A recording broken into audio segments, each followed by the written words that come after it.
I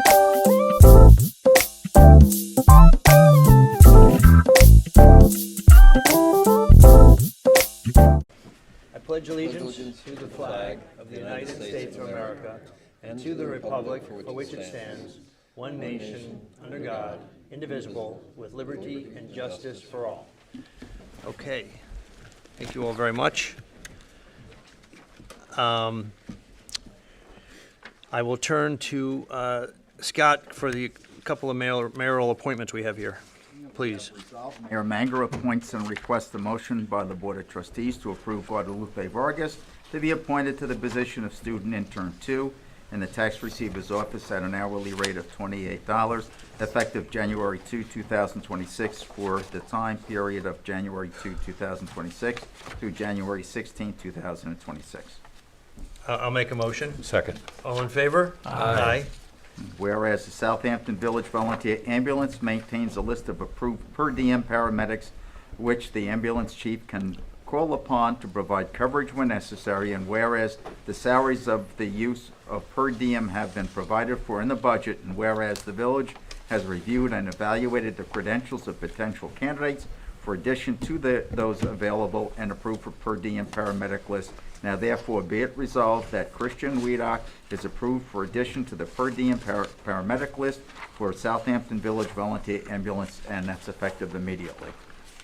So I'll make the motion. Second. So, discussion. So this individual was brought to me by Christopher Epley, chief of the ambulance corps, and he had actually done some work for the Southampton Village Volunteer Ambulance previously, and now he's gone through additional training, and he is a full-fledged EMT, and he is ready to help the village when we need someone to fill in.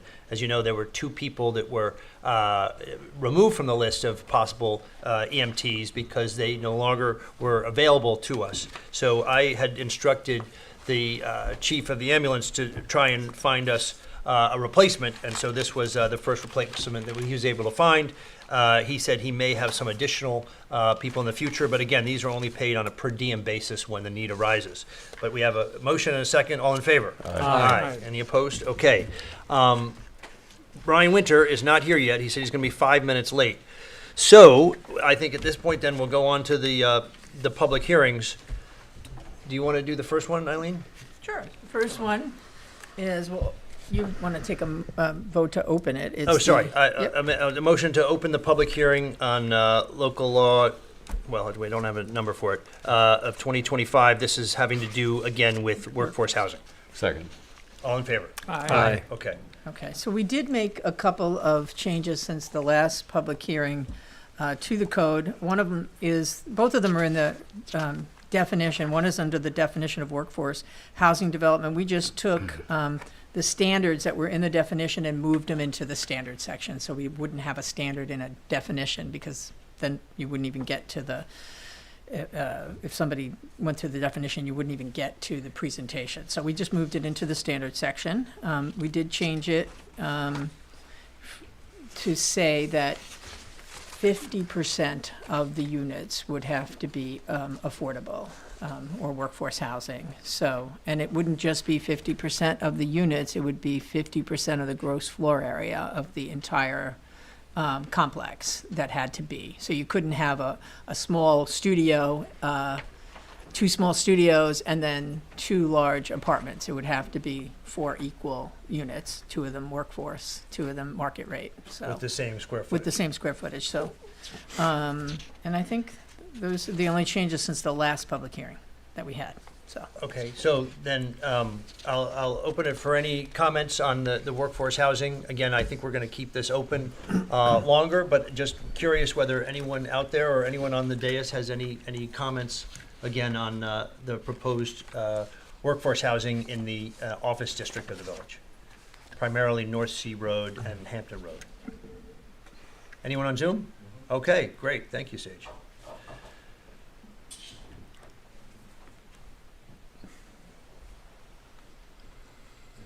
Okay.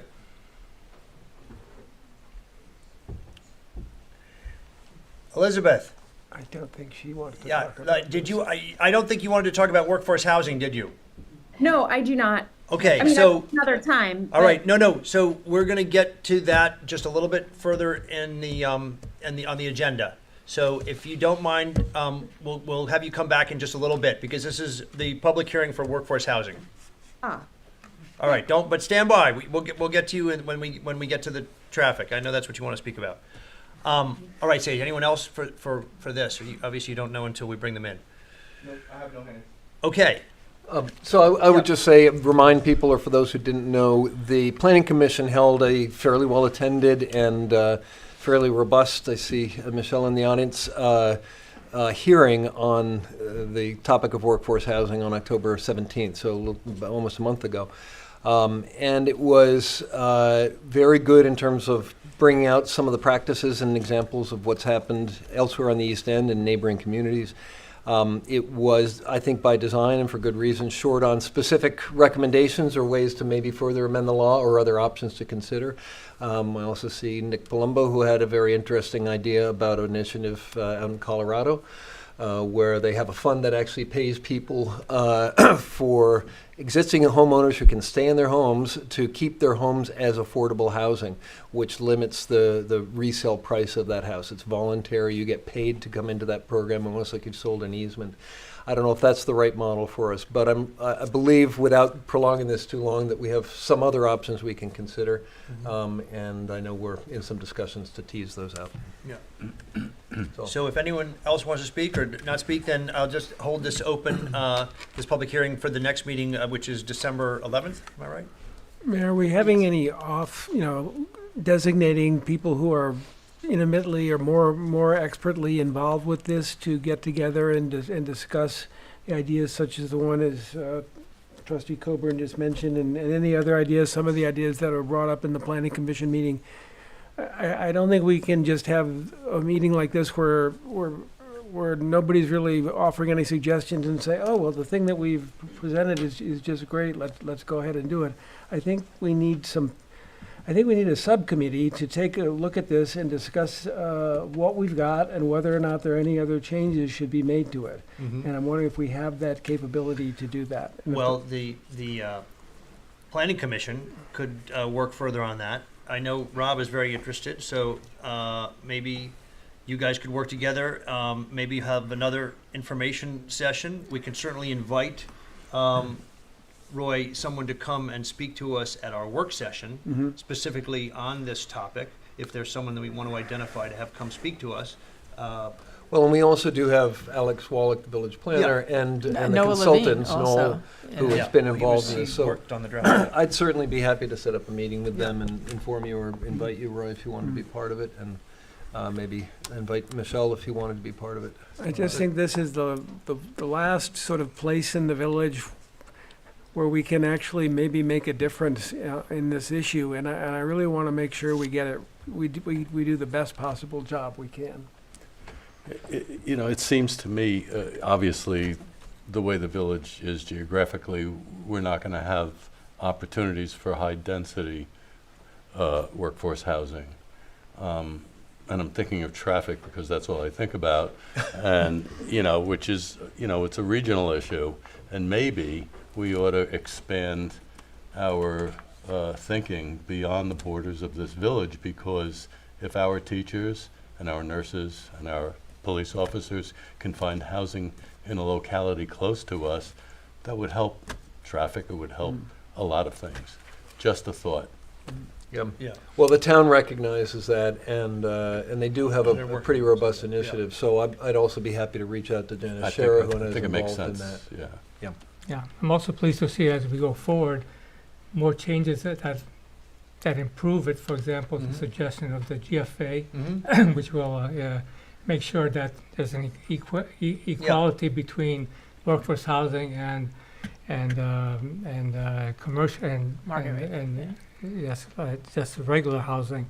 And we're up to 50%, although I still believe in 100%. But you can do 100% if you want to, or an Right, applicant can do right, that. but you have competing interests in that at that point. Yeah. So I'd like to eliminate the competing interests and just being focused on workforce housing. But as we go forward, we'll see what other people think as well, and see if this progresses further. I'm very pleased to see how it's going. Okay.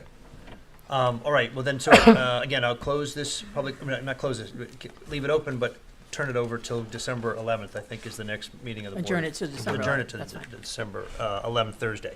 But now, I see that Ryan Winter has arrived. Do we need to take a motion and officially close it, or Yeah, no? we should just take a But we're not motion. closing it, we're just Yeah, but adjourning. you're adjourning the Adjourning, hearing. Okay, I'll make a motion to adjourn to December 11th. I'll second. All in favor? Aye. Okay.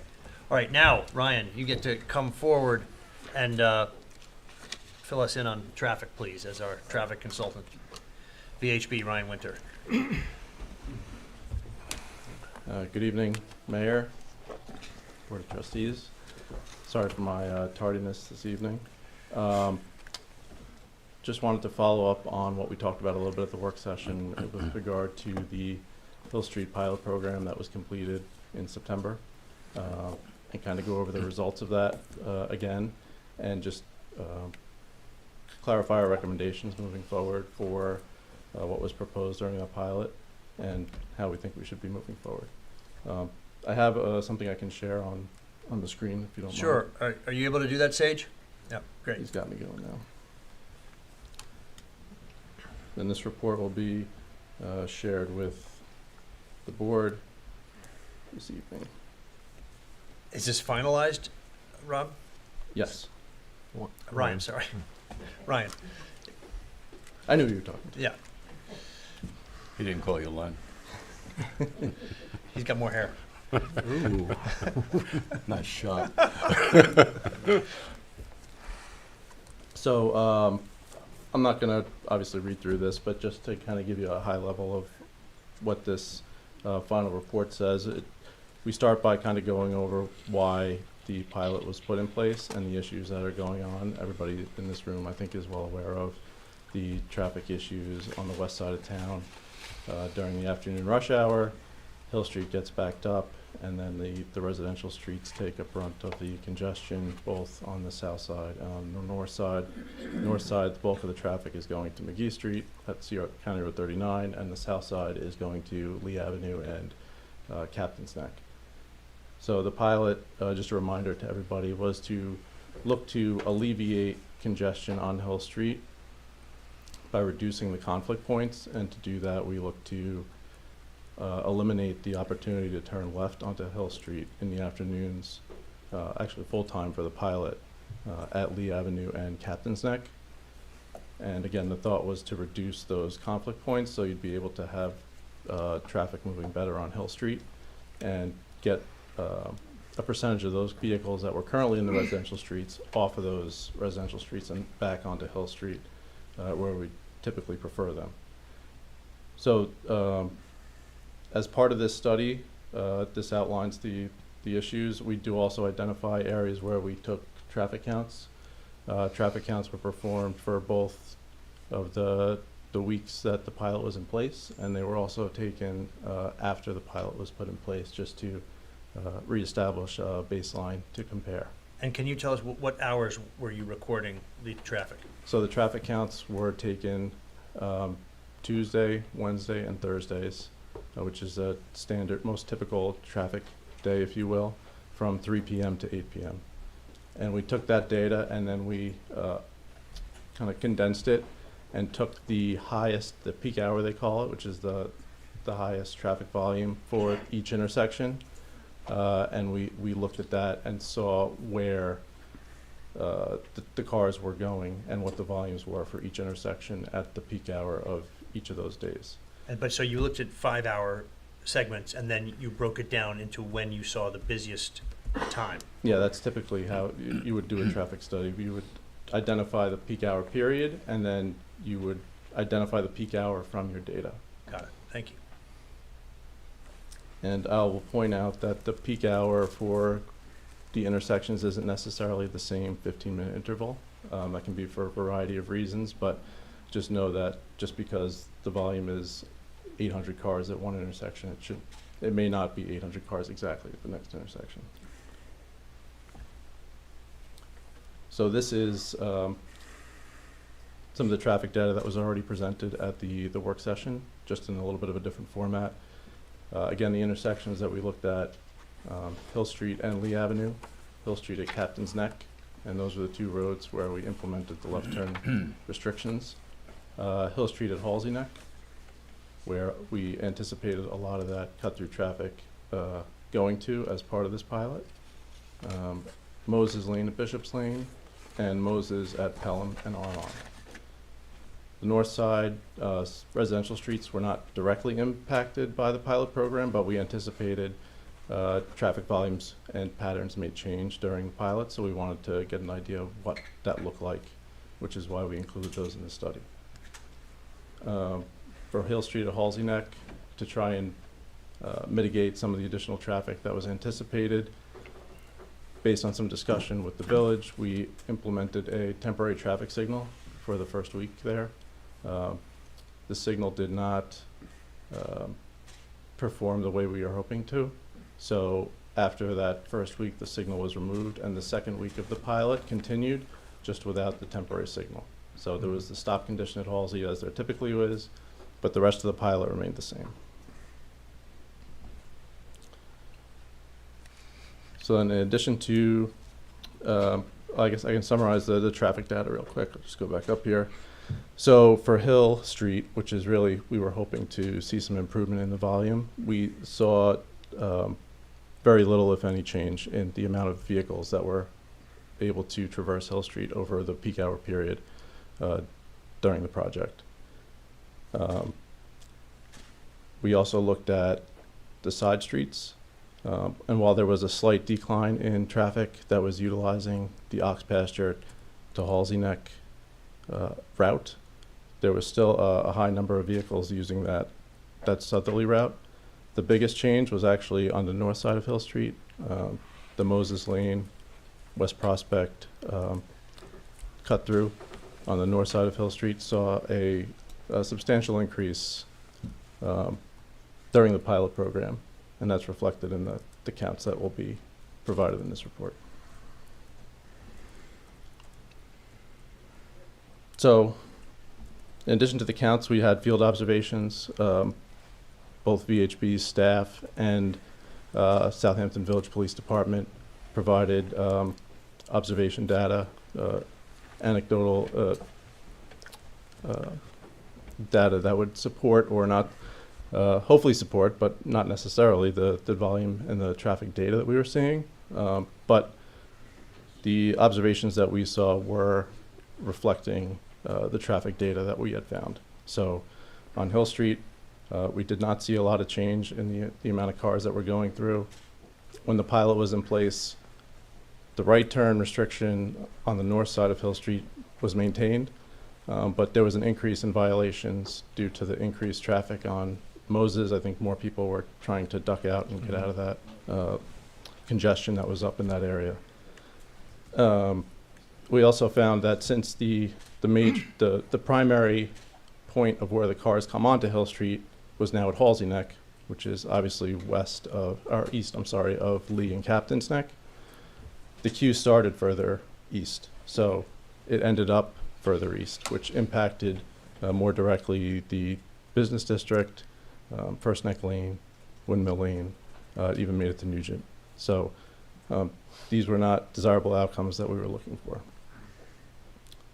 Halsey Neck at Hill Street, specifically, I already mentioned the traffic signal. I think the hope with that was that you would provide a set period for Hill Street traffic to get through the intersection, and similar for the Halsey Neck Lane traffic, rather than just kind of like a one-for-one, courteous driver scenario where people allow each other to go in.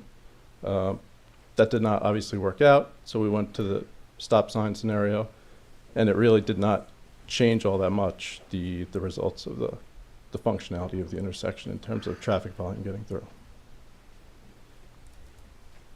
Lee and Captain's Neck during the pilot saw obviously a reduction in traffic. A lot of vehicles that would typically go that route went a different way because they could not go west on Hill Street out of those roadways. There were still some cars that went down Captain's and Lee, made the right onto Hill, and then made a left onto Bishop's and proceeded up towards Moses and McGee. That was a common maneuver that we had found we had not seen that prior to the pilot, and in our post-pilot observations, we did not see that happen either. And finally, West Prospect and Moses. So this has been a cut through for the pilot. It continues to be one now. Vehicles they come up as far as David White's, and they'll go down Powell and Prospect and West Prospect all the way to McGee. The traffic volumes got substantially higher along this residential corridor during the pilot in an attempt for vehicles to avoid the queues that were happening on Hill Street and the inability to then turn onto Hill Street at any point west of Bishops. So, west of Bishops. So this was, again, something we thought might happen, but it was very clear from our observations. There were several times that the intersection of Moses and Pelham was almost in a gridlock state. So based on the conclusions, again, we were hoping from this pilot to improve movement on Hill Street and get traffic off of the side streets, and that was not achieved based on the data and the observations that we found. So while traffic conditions did improve on Lee and Captain's Neck, it ended up hurting a lot of the other adjacent streets even more so. So the challenge here with this, obviously, is that this is a larger problem than just the village, and looking at ways to creative ways to try and reroute traffic through the village is challenging, and it's not necessarily fruitful because the vehicles are going to find another hole. If you plug one, they're going to go somewhere else. So it's really just a matter of taking a larger look, working with the county, the town, the state, continuing that process. In the meantime, we look to continue to look at little ways to improve the traffic in the village, but we do not recommend implementing the improvements that were shown in the pilot program for long term. And that is that's the bulk of that's the summary that was provided, and then afterwards is a map and some additional traffic data that was also provided at the work session. I'm happy to answer any questions.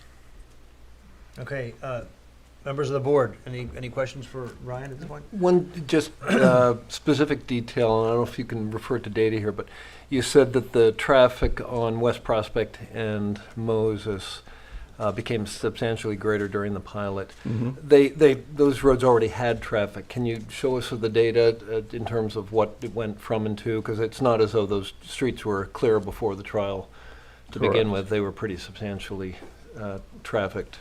Yep. So, and as there's an appendix to this study that will include all of the traffic data. We're just finalizing the formatting to make it easier to digest.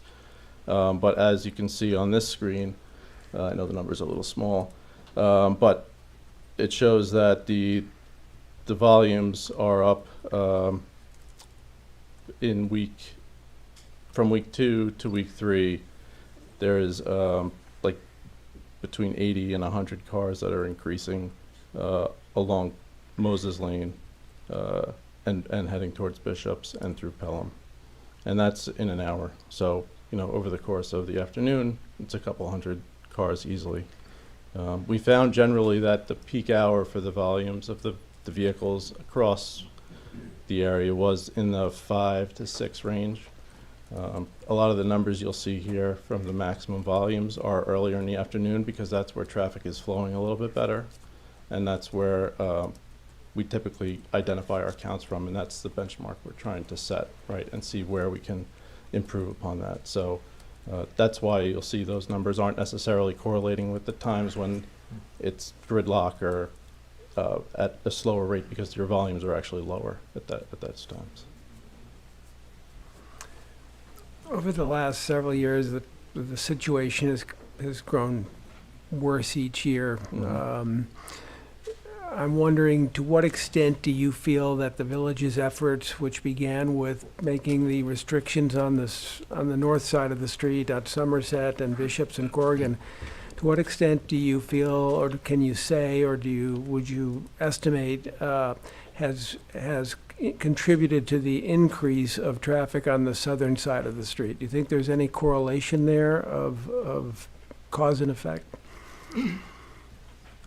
So we didn't, our firm wasn't involved with the recommendation to put those right turn restrictions in, so we don't have traffic data from that time. But just if you're asking me as a traffic engineer, if you're shutting down an avenue for vehicles to use as a route, they're gonna find alternative routes. So whether that's going up to McGee Street or going down to Ox Pasture, that's certainly, or using Hill Street, any of those are potential alternatives. It's impossible for me to sit here and say exactly where they were going, but it's some derivation of those options. Anyone else? Okay, we'll open it, I think at this point, we'll open it to the public. Thank you very much, Yep. Ryan. On this topic, yes. Question first. So you stated that Windmill and Nugent in the Need business. to be at a mic, sorry, for the Oh, record. Yeah.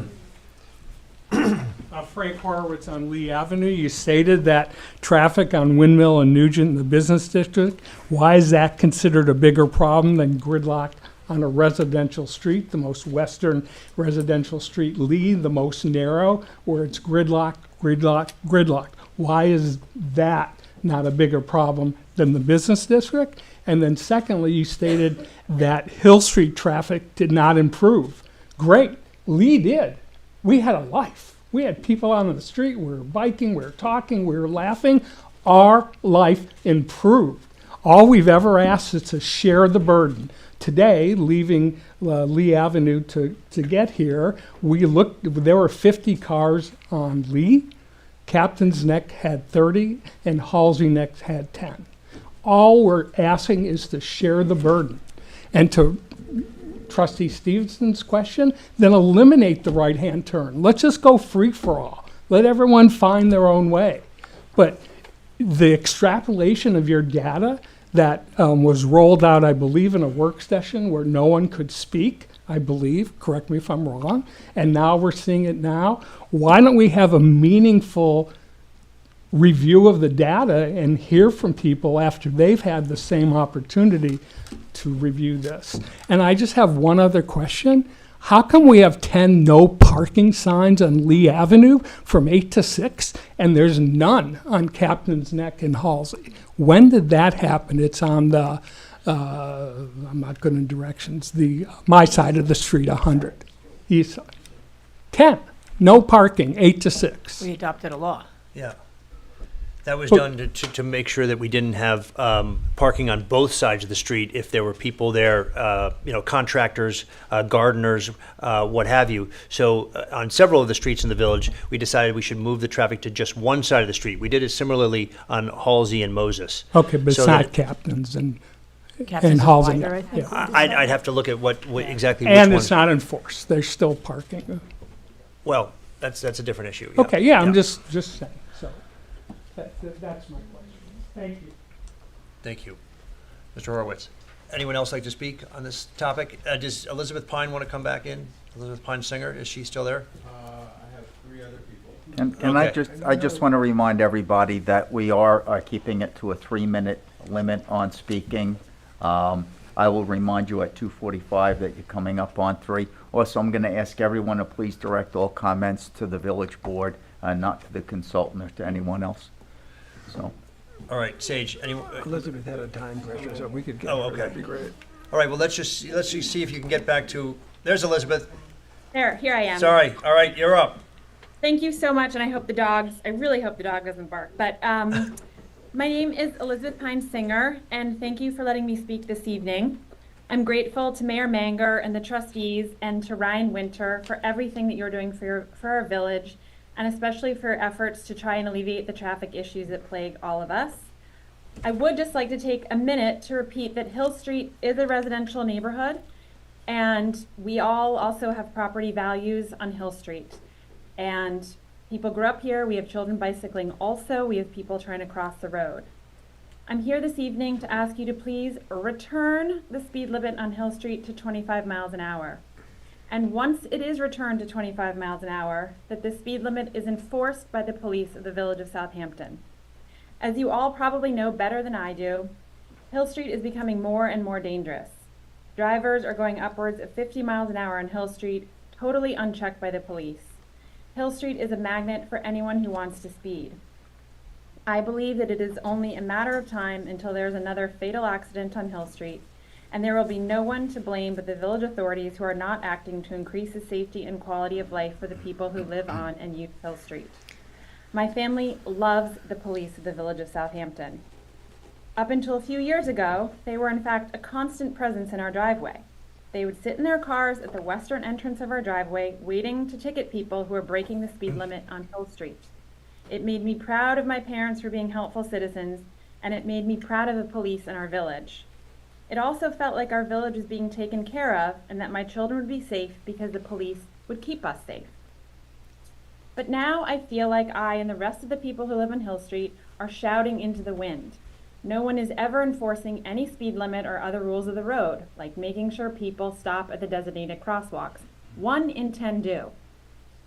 And believe me, I call and I text and I ask for people to come and stop people who are speeding. Now, the mayor and trustees also know that I would like to add stop signs at certain junctures on Hill Street, and I do, but I also understand that this measure could be controversial and difficult to do. But returning the speed limit to what it has been previously is not controversial. It's a no-brainer, and it will make Hill Street safer. All of the other residential streets in the village have a 25-mile-an-hour speed limit, and why should Hill Street be any different? And if safety isn't enough of a reason to lower the speed limit to 25 miles an hour, I'd like to now quickly read, if I have time, and if I don't, that's fine. You're at 2:40. Okay, can I do 3:30? No? That my mother wrote to the Southampton Press in September. It's about Hill Street and its impact, the very essence of our village. But you know what? Let's just stop at the 25 miles an hour. Please make Hill Street safe. Please return it to 25 miles an hour. It's not going to slow people down. And if people are using Hill Street to get through our village, then go to 39. And it has a higher speed limit. But let's keep our village safe for the people who use Hill Street. Thank you. Thank you, Elizabeth. Can I just make a comment? Like Elizabeth, the police have used one of my aprons as well. There were some particular pushes that were made about 5 years ago at one point, and again about 3 years ago. I don't remember the exact dates. The police cannot be everywhere all at once. I did see the police today pull over someone on Hill Street for speeding. And so I just wanted to say I understand the perception that can come that they're not there when you want them or expect them or when you see bad behavior, but without feeling a need to defend the chief who can defend herself and her team, I do see them there. They are enforcing. There were some special pushes made with some extra allocation to Hill Street on a couple of occasions, and I think that may have set an unfortunate expectation that could be continued all the time. It can't be, I think, unless, Chief, you disagree with me on that. I don't disagree at all. Okay. I think, didn't we almost have a record number of tickets issued this year? Yeah, What was it again? we're close to 6,000 tickets. 6,000 tickets. So we're doing our job and we're enforcing. Yeah. And most of that enforcement, Yeah, sorry, she's coming, she's coming. most of those enforcement efforts are on the western end of Hill Street. 59% of our tickets are issued at the western end of Hill Street. So when I read emails from residents that say we're not enforcing, that is completely false. Our officers are out there. We have 29 officers, including myself, and I was one of those people that used to sit in her driveway and write tickets. So I take offense to it because it's just completely false. We're over 6,000 tickets. Last year we were at 4,200. So there's a dramatic increase. Can I ask you a question? And I can ask Ryan the same question, I guess, is what do you think of the 25-mile-an-hour speed limit as opposed to the current 30-mile-an-hour speed limit? If my recollection of why it went to 30, it was a traffic study, not by Ryan's firm, but another firm. And the village board at the time, I forget who was on it, went with that recommendation to raise it. And the concept behind it was it would get people out of here quicker. And that's clearly not doing anything.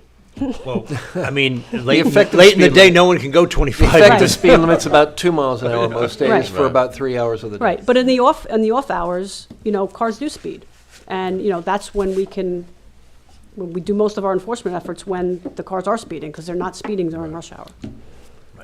Ryan, what do you think of moving it to 25 miles an hour? Yeah, I agree with the chief. I don't have a issue with considering lowering the speed limit from 25 to 30. It is a residential road. There is a substantial increase in safety for pedestrians and bicyclists if you lower the speed limit to 25, and it makes it easier for the police to enforce that lower speed limit. So I would support lowering the speed limit. You're not going to reduce the volume of cars that are going No. down Hill Street substantially at the times where there are issues. Now, as noted, they're going probably closer to 2 miles an hour, so whether it's Right. 25 or 30, it's Right. not going to matter. Right. Would we need a study or no? Could we just do it based on everything you've seen so far? Could you write something up? We or- could write a memo. Yeah, because I think we need authority Yeah, to I was do going to say, that. you probably need an engineering We do. judgment to make that modification, but Right. we could work with the village to Okay. provide that, if they're interested. Just one more question, Chief. Do you recall why it was just to get traffic to move faster, and that was done under? What is the other engineering firm that the village I think it was used? NBV, maybe? Yeah, NPV, it was done yeah. by them, About how I long feel ago? like 2021, Oh, maybe. Yeah. And then the concept is just when all this stuff started really taking form Yeah. and getting really bad, and they did a traffic study, and the concept was to get traffic moving out of here quicker. Yeah. Because as you know, at the end of Hill Street, at Tuckahoe, it all of a sudden does speed up. Yeah, Right. Right. Right. I mean, it's amazing actually Right. how it changes Right. from Hill Street to the Montauk Highway. Maybe it's something we should consider based on a recommendation. All right. Okay. Thank you, Chief. Thank you. Anyone else? Len, it's certainly not going to slow down the afternoon No, commute or jam exactly. things up. No, but Yeah.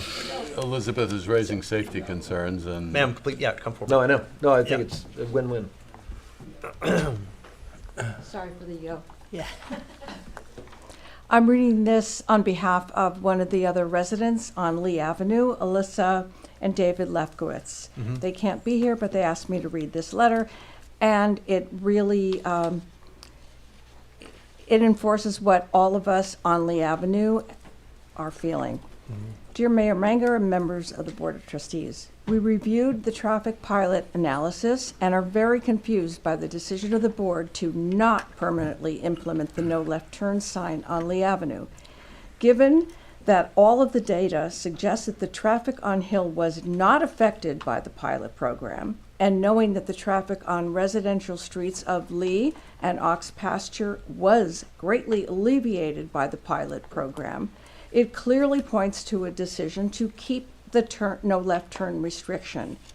Your constituents on Lee Avenue, including ourselves who are on the corner of Lee and Ox Pasture, saw an incredible reduction in standstill traffic along with the accompanying noise of engines, loud music from radios, in addition to an increase in feelings of privacy, safety, and overall well-being. Why in the world would you not keep this in place? The overall traffic was not impacted, yet many of your residents were greatly pleased by the reduction of heavy commercial traffic on our neighborhood streets. Additionally, you have similarly prioritized the neighbors south of Hill in the same way. It seems very inequitable that we are unsure why we seem to be getting different treatment from the board, given the data from the traffic analysis and the no right turn signs already in place for our neighbors north of Hill Street.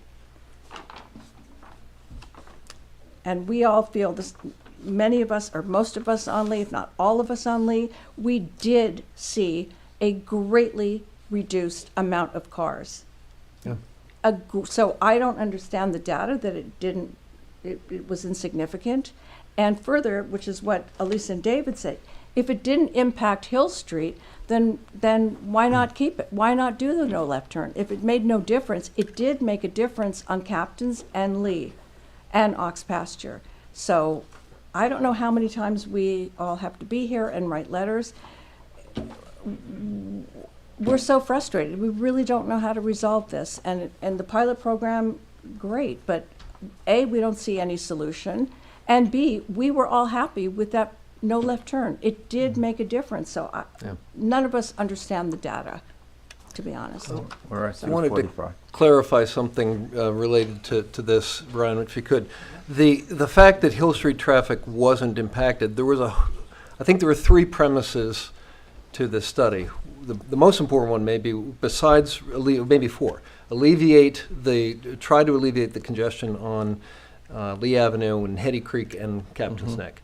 Number one. Number two, try to improve the throughput and volume that would go through Hill Street during these hours.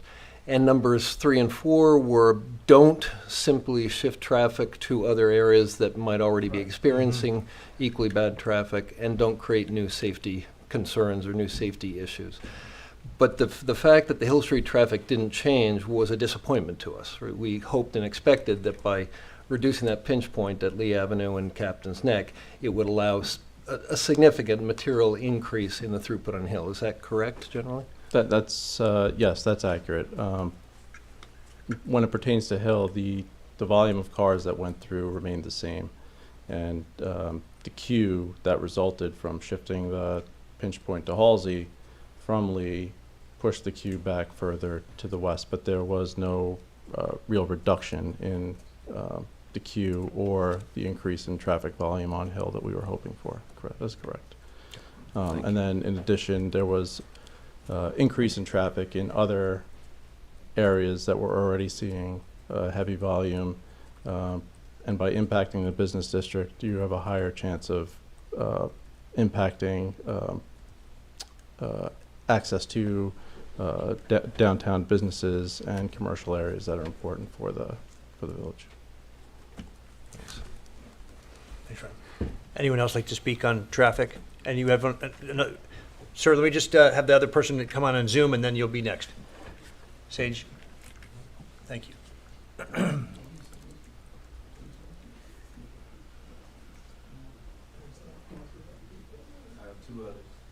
Okay, well, we're going to alternate between the room and Zoom. Yeah.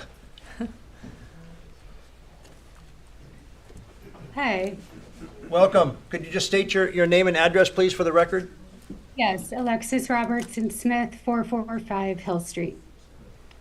Good evening. I'm Alexis Robertson Smith. The ongoing heavy traffic where my family lives on Hill Street has turned a residential neighborhood into a highway by default. It's a blow to livability in our village, as well as a health hazard.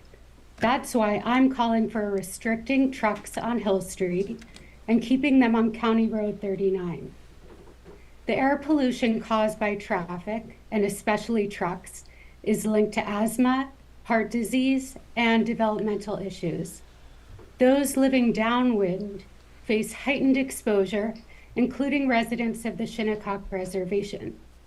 Keeping trucks out of a residential area is a simple solution that will make a big difference for everyone impacted on Hill Street and the surrounding area, including our most vulnerable neighbors.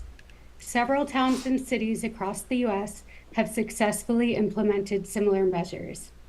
Thank you for being so responsive to our community concerns. Thank you very much. Eileen, do you want to address that at all? Well, just that we cannot do it. So we can't bar.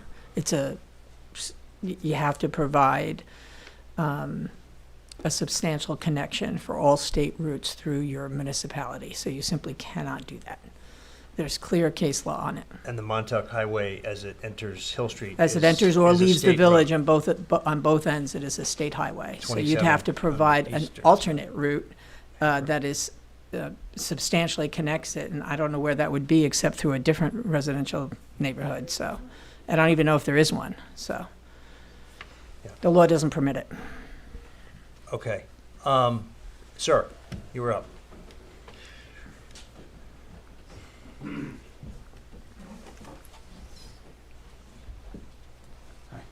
My name is Randy Knopp, and I live on Halsey Neck Lane.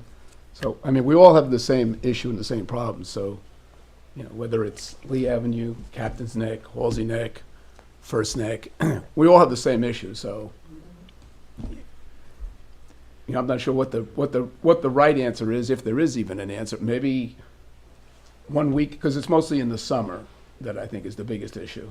But, whether it's, Okay, wait, let him speak, please.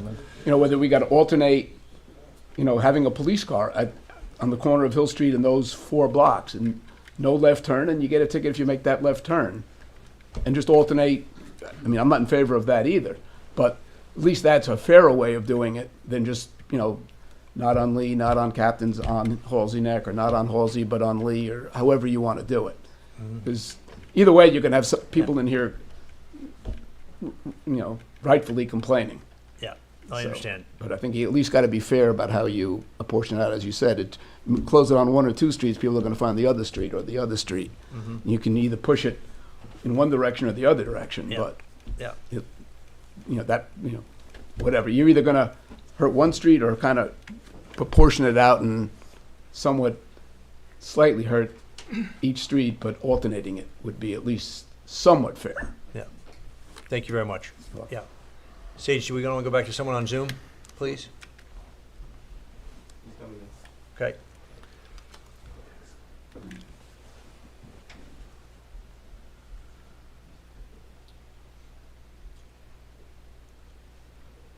There we go. Hey, how's it going? Good, Alex. Hi, good to see you. I'm Alex. I'm from 67 Lee Avenue. Unfortunately, I can't be there in person. I was in town last week, but I got to work, unfortunately. Look, I'll be honest. It's kind of crazy that we're here again today with the same issue we've been discussing for 3 years. Maybe in another life I should have become a traffic consultant. Candidly. That's honestly the best way to make money. Maybe I should switch business, right? And have my company do that instead. Because honestly, if I were doing the quality of the work, the level of communication and analysis that's being done, I would have already gotten fired. And it's crazy that we're throwing good money after bad in terms of continuously running through first order thinking when it comes to how to deal with traffic here. I understand that there are complexities associated with second order effects of how traffic shifts over time. The reality that we're facing is for 3 years, Lee Avenue traffic has exacerbated. I was there last week, and even in an off-season afternoon, I don't know, like 5, 6 p.m., it was still bumper to bumper. That's crazy. In the most narrow residential street, if it backlogs to commercial streets, that's a lot better than the danger and the value depreciation faced from bumper to bumper traffic in a residential neighborhood. And what I'm not hearing at all is how do we solve this problem? We had a pilot that worked. From my perspective, never realized that the assumption was a no left turn on Lee should reduce Hill Street traffic. That actually makes no sense to me. It's going to be the identical amount of traffic, if at all, right? It might backlog to Windmill and others, but the objective cannot be a reduction of Hill traffic. That should be enabled. The objective was an increase, excuse me, but the objective was an increase in Hill Street traffic, and we didn't achieve it. That was the objective, was to get more cars traveling on Hill Street, and that was not observed. Okay, good. That's good to know. Separately, though, right? That's kind of like besides the point, right? Because we're here for 3 years because of a lopsided regulation that was done for north of Hill Street, and we're now dealing with the second order consequences because back then people didn't think about, hey, what happens if we do this to everybody else? And now we're dealing with an unfair situation where we're having the burden of that for years now, and it's gotten worse and worse and worse. In parallel, we're having taxpayer-funded money thrown after traffic consultants that kind of just do step by step, honestly, just what they're told, but don't really make any sort of conclusions beyond the whack-a-mole that we're facing. And just honestly, as a resident, I ask you, what is the permanent solution that we can do now that is fair and democratic? Because I'm seeing neither. I'm not seeing any type of decision-making. I'm not seeing any strategy. And candidly, our house is impacting and my life is impacted because of the lack of action and the lack of decision-making. I'm going to ask you to wind up now. You're at the 3 minutes, 10 seconds. So. Sure, thank you. In any case, this is important. We're sitting here now for 3 years. It is absurd that, again, we're facing this situation and this circular conversation And it's going to We're be at 3 minutes sustained. and 30 seconds, so we have other Yes, people that thank want to you. speak, so I'm sorry. Thank you, Alex. Chris Brenner. Chris Brenner, ex-chief, Southampton Fire Department, 214 White Street. First, my condolences to Ed Simeones on the loss of his mother this week. And second, to hear the people bash and talk about the police department's just uncalled for. They work their rear ends off day in and day out, and they're told by the board they have to do certain areas. They can't take care of everything. Unless we add more police officers, which, hey, go ahead, do it. You know, we need to get more officers on the streets to do that. And we're talking about public safety. We have a firehouse up in Shinnecock Hills that a bunch of us belong to. We can't get to it.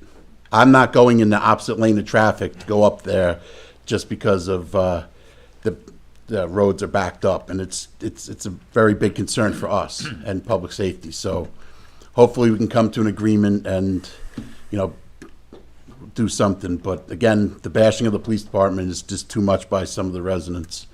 You know, a lot of them aren't full-time residents out here, and we just got to take care of our own police. So thank you guys very much. Thank you, Chris. Stage, you have anyone else on Zoom that wants to join the conversation? Okay. Thank you.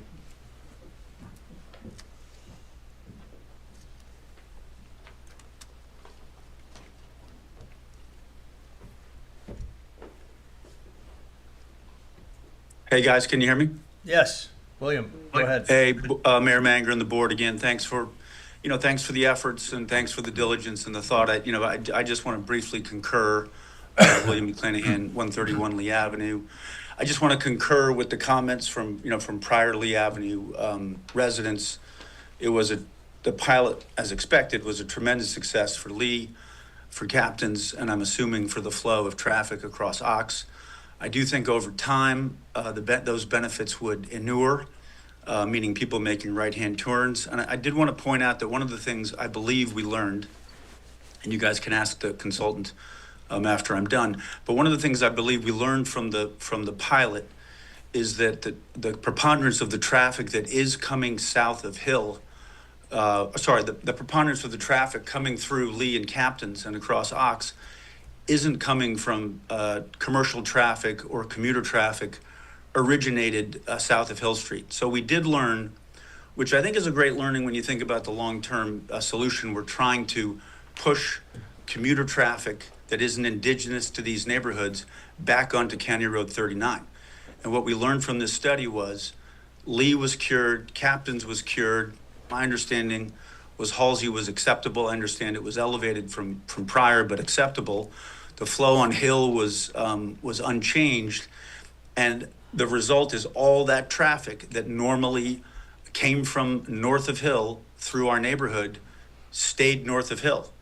Now, while that affected north of Hill, I think that's a huge incremental benefit to the long-term goal of keeping this traffic north of Hill and back on County Road 39. So I just wanted to make sure we cover that point, because we've covered all these other issues. I want to reiterate that it did seem to our residents that not the primary, but to us, of course, the primary goal of the pilot was to see the benefits to Lee and Captains without the impact on Hill and Halsey and other south of Hill streets being unacceptable. Thanks. Thank you, William. Yep. Anyone else in the room wish to speak? Okay. No, go ahead. Hi, Vinnie McGann, 12 Robinson Road, Southampton. I'm here for the item on the agenda for Ocean Rescue. I had no intention of speaking about this, but I'd like to, Mayor and the board, thank you for your services. There's a couple things. I'd like to make a couple observations and then propose maybe a solution.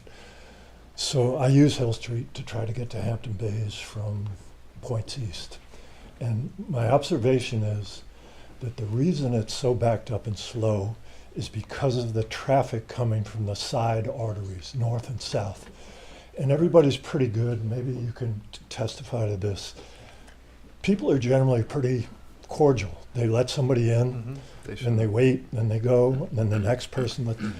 But that slows everything down. And you've mentioned that at Tuckahoe Road and the reservation Speeds up. juncture, why does it all of a sudden open up? There's no difference in the density of cars. So it's that north-south artery traffic. The second thing is I sympathize with everyone who lives in those residential areas, and I'll give a quick anecdote, and please keep me on time here, and then I'll offer a potential solution. I lived out by the firehouse in North Sea. Dirt roads, heavily populated local, and I was backed up for so long on Noyak Road that instead of going to Shore Road, I ducked in early, 4 streets, stopped and talked to a friend. And it was the onset of waves and everybody trying to dodge traffic and make a 2-minute better time back to Patchogue. And the guy said, yeah, it's gotten a little crazy here. And I said, you mean the traffic? And he said, yeah, they ran my dog over the other day. And they got 1 or 2 cars ahead by doing all that stuff. So that's something to consider, that the north-south traffic, in my opinion, shouldn't be allowed. How do you legislate that? I have no idea. Finally, the solution, we're looking at Band-Aids, and it's so good that we have the data from the surveys you've done. But the solution is public transportation. I know that doesn't affect the village, but it's the trains and the buses. And until that happens, nothing's going to change. You've got single-use autos commuting back and forth to Babylon and Portugal and Patchogue, and they're in a rush, and I understand that. Thank you for your efforts. Thank you very much. Sage, you have anyone else on Zoom that wants to come in? Okay, we'll do another Zoom guy. Please.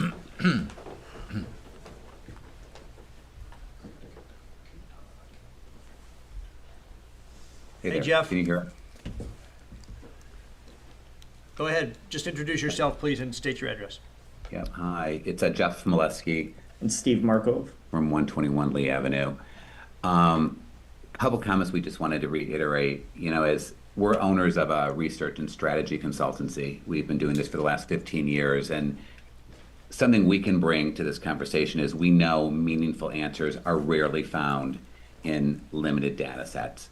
The role of a consultancy is typically not to issue a simplistic go or no-go recommendation, but to analyze comprehensive data, identifying underlying patterns, and develop actionable solutions. And unfortunately, we have not seen that rigor.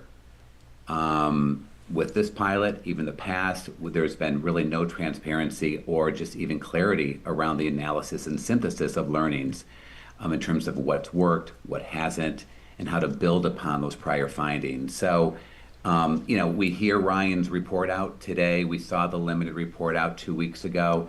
It just doesn't feel like it's taken a comprehensive, holistic, digging into some of the more nuanced questions. I think people here on Lee Avenue, like William surfaced, like Alex surfaced, those are the questions you really need to unpack if you're trying to make change. And I don't think it's good enough to say, hey, we tried this, it didn't work, in closing the book. And it kind of feels like that's the default where we go to. A key question we have. And I think one of the key questions we have is, how do we get our questions answered? I think Frank Horowitz raised a number of very pertinent questions, yet it wasn't a dialogue. It was just kind of a chance for him to speak. So how do we get those questions answered? One of the burning questions we have is, what happened to Hill Street traffic during the peak hours of left-hand turns? So 3 o'clock is irrelevant. Hill Street traffic moves smoothly at 3 o'clock. So the difference from pilot to post-pilot shouldn't be dramatically different. But what happened from 5 to 7:30 when there's typically 800 cars turning off of Lee onto Hill? So the absence of that kind of analysis just really baffles us. You know, I mean, it feels like we keep saying, well, it's going to move traffic from Lee, it's going to move it farther east, and it's going to be in the commercial district. Ryan, I couldn't disagree with you more that it's better to have traffic backed up as a parking lot on small residential lanes than in commercial streets, which are much wider. It's incredibly dangerous and harmful. You can't even believe what we're living with. We have been also seeing, where is that increased traffic north of Hill going? Is it going to CR 39? Right. If so, that's a success Yeah. in some sense. How do we then mandate different ways to get to CR 39? But let's not call that a failure. Yeah, and it, again, this comparison of Hill Street to Lee Avenue, again, with all empathy here, they're two different types of roads. We know this. The New York State Department of Transportation classifies Hill Street as an arterial road, while Lee Avenue is a local road.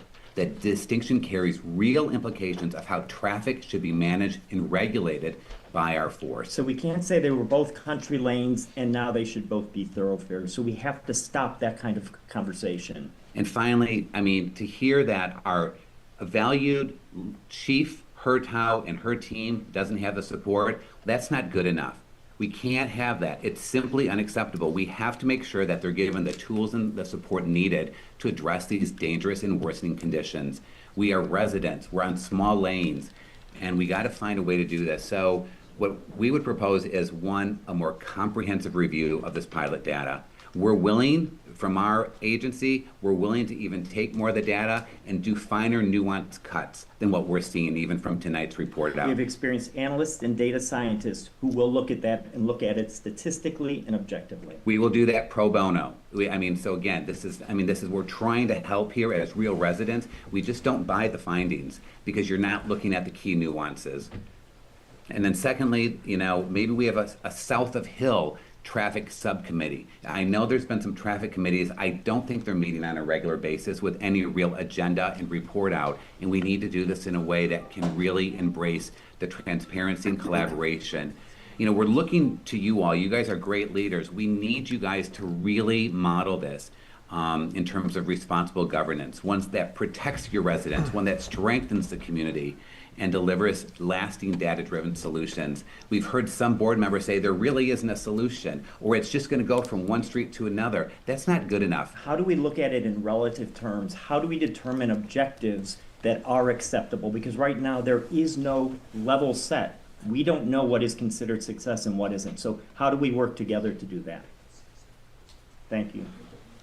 Okay, thank you both. Thank you. Sarah, you're up.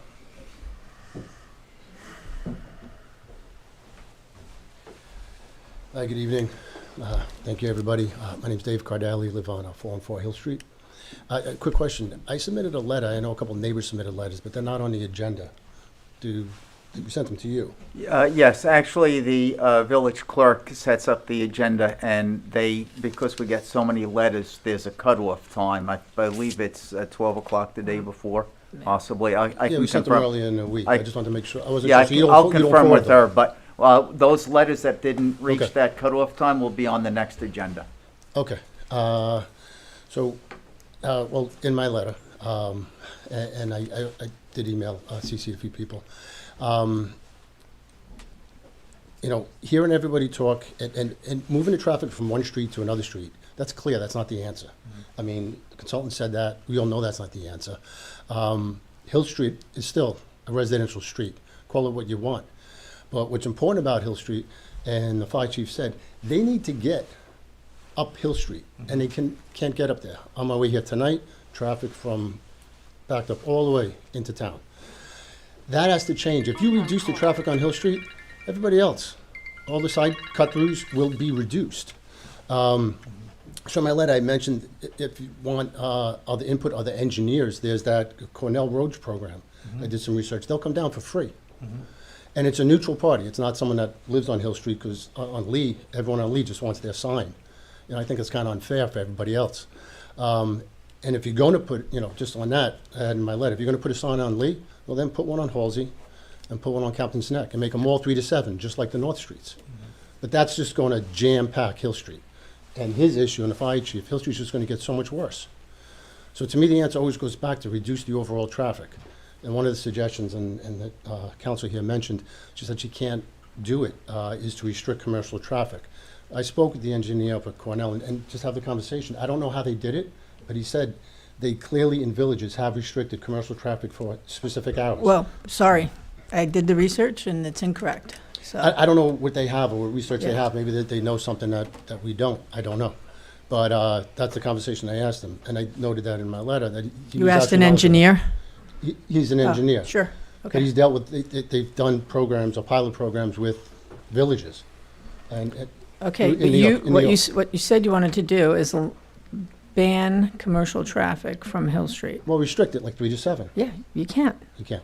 Same way you can't ban it. You have to provide a substantial connection between the state highways. Right. You can't just say no commercial traffic in here. Can you imagine if every village was allowed to do that, or every municipality was allowed to do that? That's why they don't allow it. Well, that program's funded by the federal government and New York State, the DOT. And I asked him, that's a conversation I had with him, and he said absolutely can be done. I don't know how. This is what, you have engineers, you have consultants. I've just, somebody have a conversation with that department. It's connected to New York State. That's, might be worth it. One thing we do is restrict it by weight on certain streets. Yeah, we have truck Maybe routes. that's what he was alluding to. No, he was restrict commercial traffic, period. Weight is a whole nother Yeah. topic. You can reduce, and that's really hard to enforce, but just commercial plates. And that's a conversation I had with him. So I'm just putting it out Well, there. the Fourth Department has a case right on point where they say you cannot do it. We know how it goes.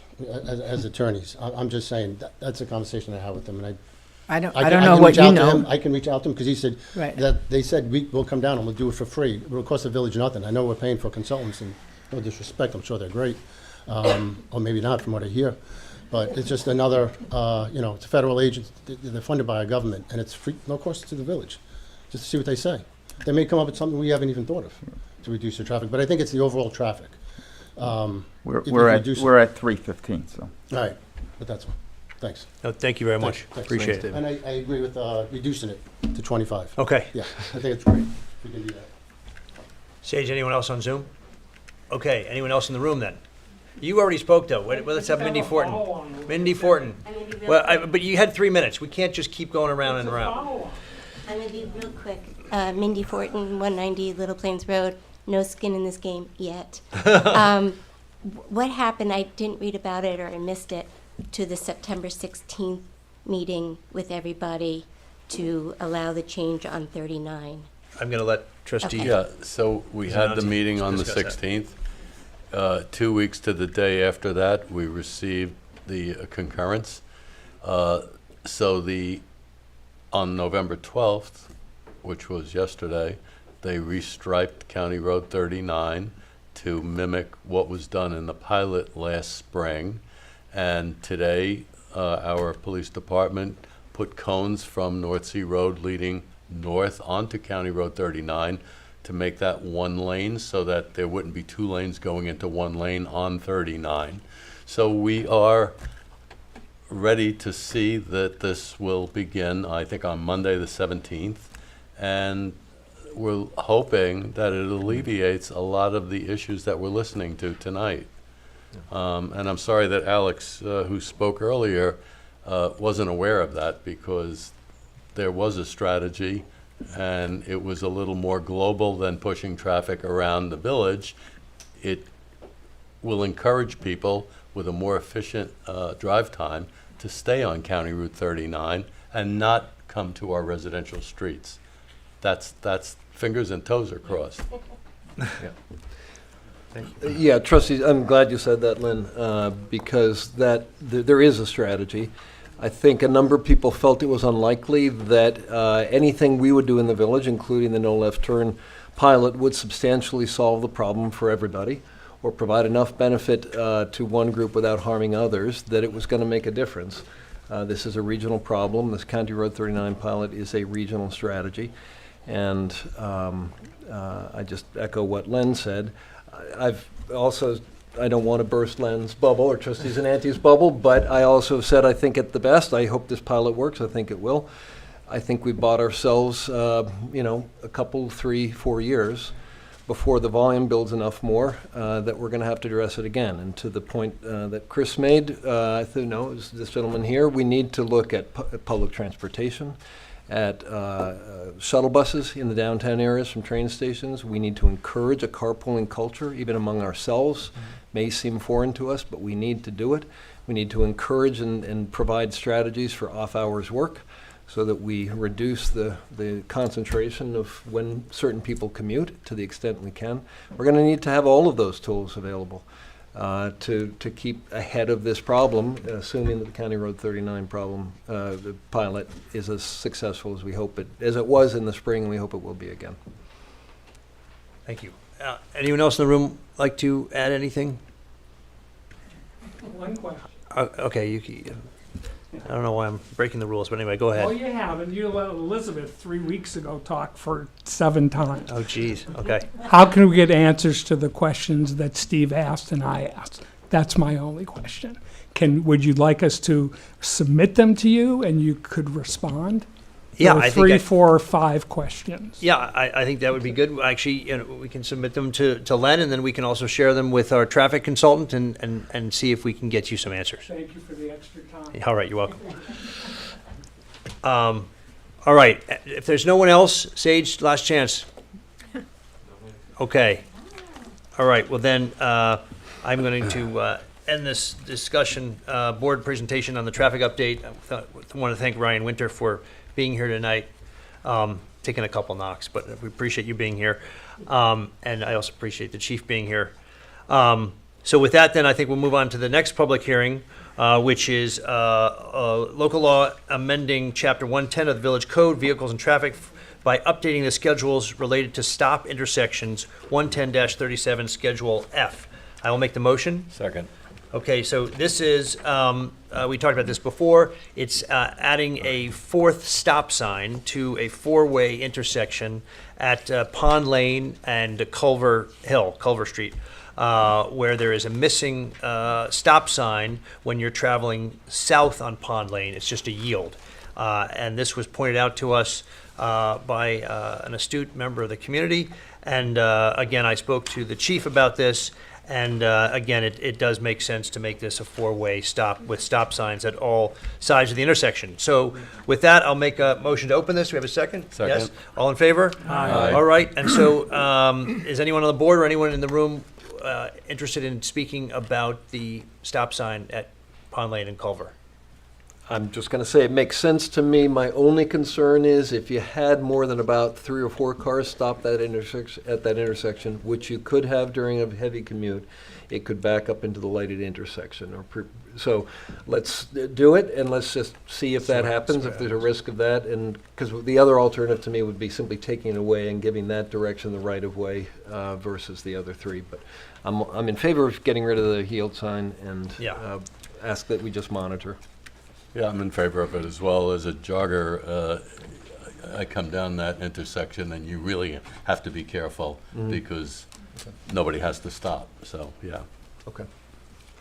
All right, thank you for that. So if there are no other comments on this, I will make a motion to close this public hearing for the local law amending Chapter 110. Do I have a second? All in favor? Aye. Okay. Thank you. Next is a public hearing on local law amending Chapters 116-32, Board of Architectural Review and Historic Preservation, Procedure for Application, Public Hearing 65-6, Board of Architectural Review and Historic Preservation Certification of Appropriateness, Application Procedure, and 116-37, Building Permit, Certificates of Occupancy, Fees, Enforcement to impose expiration on certain approvals issued by the Board of Architectural Review and Historic Preservation. So I will make a motion to open this public hearing. Second. All in favor? Aye. All right, Eileen, do you want to add anything from a legal perspective? No, just this was recommended to us by the Architectural Review Board, or members of the Architectural Review Board and the village planner to maybe put in some expiration dates on some of these approvals. So, and basically it gives 3 years, and then you can come back twice for 2 18-month extensions. Right, that's, I So you think, could on- get a total of 6 years from when the permit is actually issued. That's on the architectural approval itself, right? Right. And then there are some other terminations on the certificate of appropriateness. It's also 3 years, I believe, and up to 2 18-month extensions on that. And then the demolition permit would be good for 1 year unless during that 1 year or after that year a valid building permit for the demolition has been issued, at which case it would remain valid. But to get a a demolition permit, a building permit for a demolition, you would have to, this is currently the law, you have to get a letter demonstrating that the power, the gas, the electric, everything to the house has been shut off, that there's no more In order to access to demolish it, the in house. order to demolish it. You can't get the permit without that, so these houses would be vacant. Understood. Okay. So with that, anyone on the board wish to speak about this, or again, we'll open it up to the public?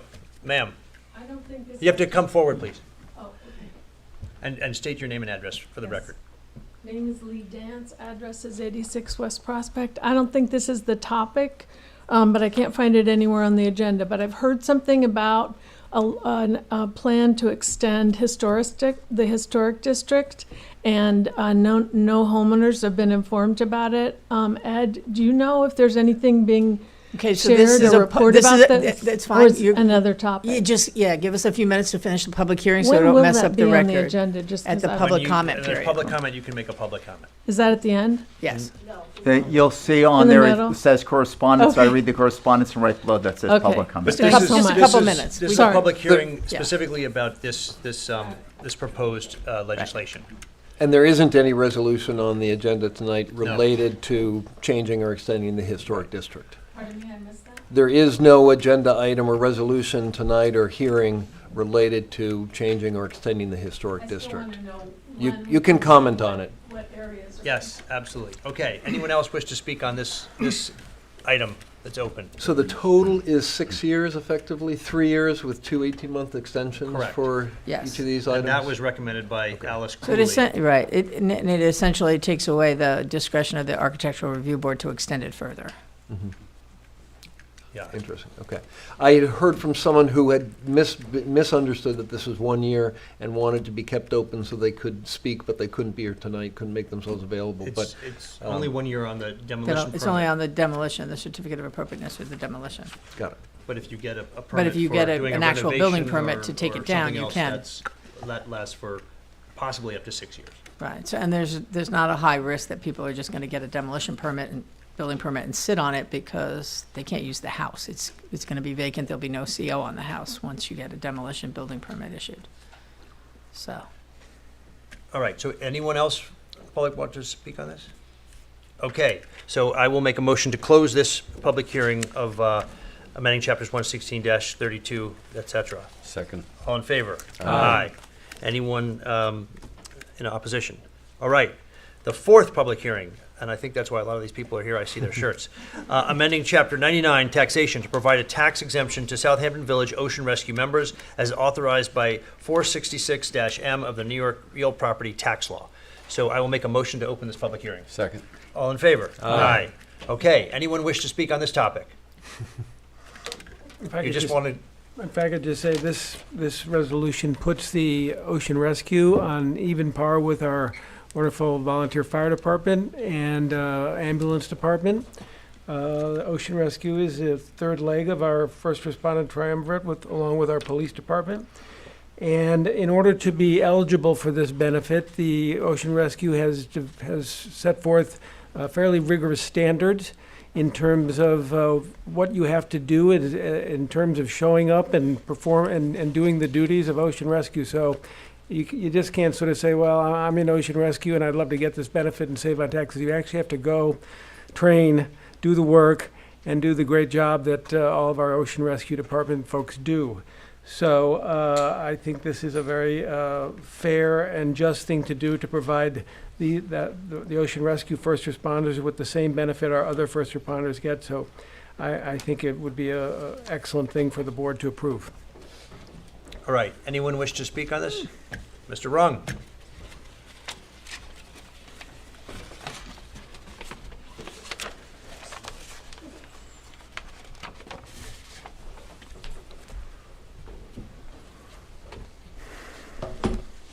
David Rung, 85 Pleasant Lane. I really thought there'd be about 8 other people up here talking in favor of this. Let me offer that providing this tax exemption for Southampton Village Ocean Rescue members is concerning in that it does not state or limit the cost of this exemption to other village taxpayers. As with all village shifts of the tax burden, this disproportionately adversely affects the residents of lower valued properties. If this exemption is appropriate, a better method is to set a dollar amount of a specific assessed value reduction for each member. This would limit the cost to taxpayers and give each recipient the same amount of tax savings. Another concern. These benefits are only for a select group of members. The benefit is denied those who are non-village residents or who are renters. This seems like discrimination to me, surprising that it's allowed. I would also ask, does East Hampton provide for this benefit? And the reason I bring that up is that one of these days this board has to have the gumption to address the issue that our budget here is 36 million, East Hampton is 26 million, Sag Harbor is 16 million. We spend considerably more money for the same services, and those costs are disproportionately forced upon the residents of lower valued properties. Residents of Meadow Lane pay 1/3 to 1/2 in relation to value of residents of others. So I'm only bringing these concerns to light just that they be considered before this resolution is passed. Thank you. Thank you. Chief, would you like to speak on behalf of Ocean Rescue? I can respond to that. Please, stand up, please. Okay, so first of all, there is a dollar amount attached to it. It's a New York State law that we get up to 10%. It's only for the people who live in the village because there is part of the law that this taxation law is that you have to be covered under the jurisdiction that you operate. So it's all New York State law. It doesn't have to do with what the village is accepting or what we're asking for. This has already been passed through the state, the town, and the county. So we are just asking for the same rights that that police officers and EMTs get. East Hampton has in fact passed this law already. I think were there any more questions that I didn't answer? Thank you, Chief. Okay. No, You did great. Anyone else wish to address this topic? Okay, well then I will make a motion that we close this public hearing amending Chapter 99 on taxation. Is there a second? Second. All in favor? Aye. All right, we will go to correspondence for the board. Yes, we have quite a bit tonight. I just want to quickly say I did have several requests for people to read their letters to us in their entirety. I simply can't do that. We have two choices, either summarize everybody's or read everyone's. And if we read everyone's, it would take a great deal of time, and they have to get back to the general business of the village. So, sorry if you had requested that. Correspondence from Scarlett Robertson, who raises concerns with reference to heavy traffic and hazardous diesel fuel emissions. She also objects to no left turn signs being placed on any one street, southern to Hill Street.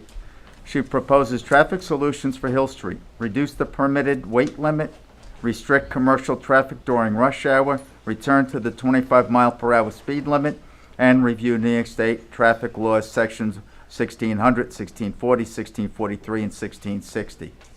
We have correspondence from William Robinson, concerns with reference to safely exiting their driveway and air quality. He proposes 8 separate traffic solutions. He references the proposed traffic solutions of Scarlett Robertson. And then in addition to that, installation of speed bumps on Hill Street and side roads, installation of stop signs, permanent blinking light at St. Andrews Road, further enforce and add more no left turn restrictions. We have correspondence from Elizabeth Pine Singer. Concerns are for ongoing safety issues, hazards, negligence, and life-threatening conditions on Hill Street. Request for corrective action, return to the 25-mile-per-hour speed limit, and installation of stop signs at Hill Street main junctures. Correspondence from Elisa and David Lefkowitz, questions why no left turn policy on Lee Avenue was not permanently implemented. Felt it greatly reduced traffic and increased privacy, and unsure why residents south of Hill Street are not prioritized the same. Correspondence from Lauren Santo Domingo. Questions why heavy traffic is unacceptable. Questions why heavy traffic is unacceptable throughout the village and tolerated on Lee Avenue, and has concerns with reference to consistency and fairness. Correspondence from Cornelia Erklentz expresses disappointment with the traffic pilot analysis, measured the wrong traffic hours of 3 to 5 p.m., focused on Hill Street only, feels the Lee Avenue residents deserve equitable treatment, requests no left turns policy, and clarity in decision-making. Correspondence from Frank Horowitz and Sharon Denner notes the clarification of incorrectly comparing Lee and Captain's Neck versus Halsey Neck, as well as Hill Street versus Lee Avenue for their intended function and traffic patterns. He uses references New York State Department of Transportation classification categories 16, 17, and 19. Correspondence from Jeff Molesky and Steve Markov, concerned with decision not to proceed with left turn restrictions, concerned by traffic analysis limitations and incomplete data, timing and measurement of incorrect traffic hours, only focused on streets north of Hill Street, questionable conclusions characterizing congestion in the commercial district. Correspondence from Isabella Alexander and Alex Legal, questions why the board would accept the incorrect results of the traffic analysis, feels the only solution is no left turn on Hill Street. Correspondence from John Zeman, feels that Lee Avenue is too narrow for emergency vehicles and supports no left turns from Lee Avenue.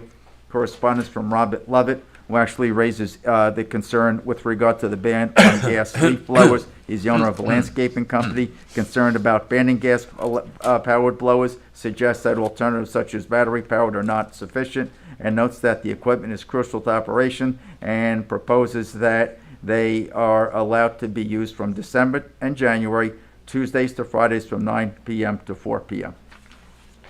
And that would complete the correspondence. All right, thank you very much. Now we will go to general public comment. So, this is general public comment. Oh, yeah. You can come forward, since you sort of jump, yeah. So I'm just trying to figure out, in the newsletter, there was comment at the beginning of the newsletter, the one that has you on there, Rob, about expanding the historic district to the Board of Trustees, so it would be under your jurisdiction, I guess, instead of the ARB. And I was really involved and concerned last time we talked about the expansion of the historic district, and I remember, Ed, you had also spoken out against that without really proper involvement of the community and homeowners. And then Ed, I know you said no, there was no plans to do any of that. We have that on the record during the campaign, but it sounds different from what the wording is here. And Rob or Ed, can you tell me like when we will see a report on what is planned about some sort of expansion of historic district and who gets to know about that? What is the transparency involved in that whole exercise? Ed, what's your sense? Oh, there is a report that has been submitted by Preservation Studios. That's what I heard a couple to years the ago. ARB. Presently, it has not been reviewed by anybody outside of the ARB, and I am trying to see if it's possible for the trustees at least to see what's in that report. What's the interest of the ARB to want to keep it to themselves?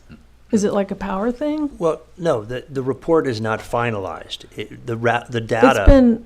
It's been in progress for like 2 years, no? I mean, I saw it. 1 year. 1 year. It was about a year. They need to review the data that was submitted to them by the consultants. I know they want to do some mapping. They also want to consult with SHPO, which is the state authority that governs, the historic preservation.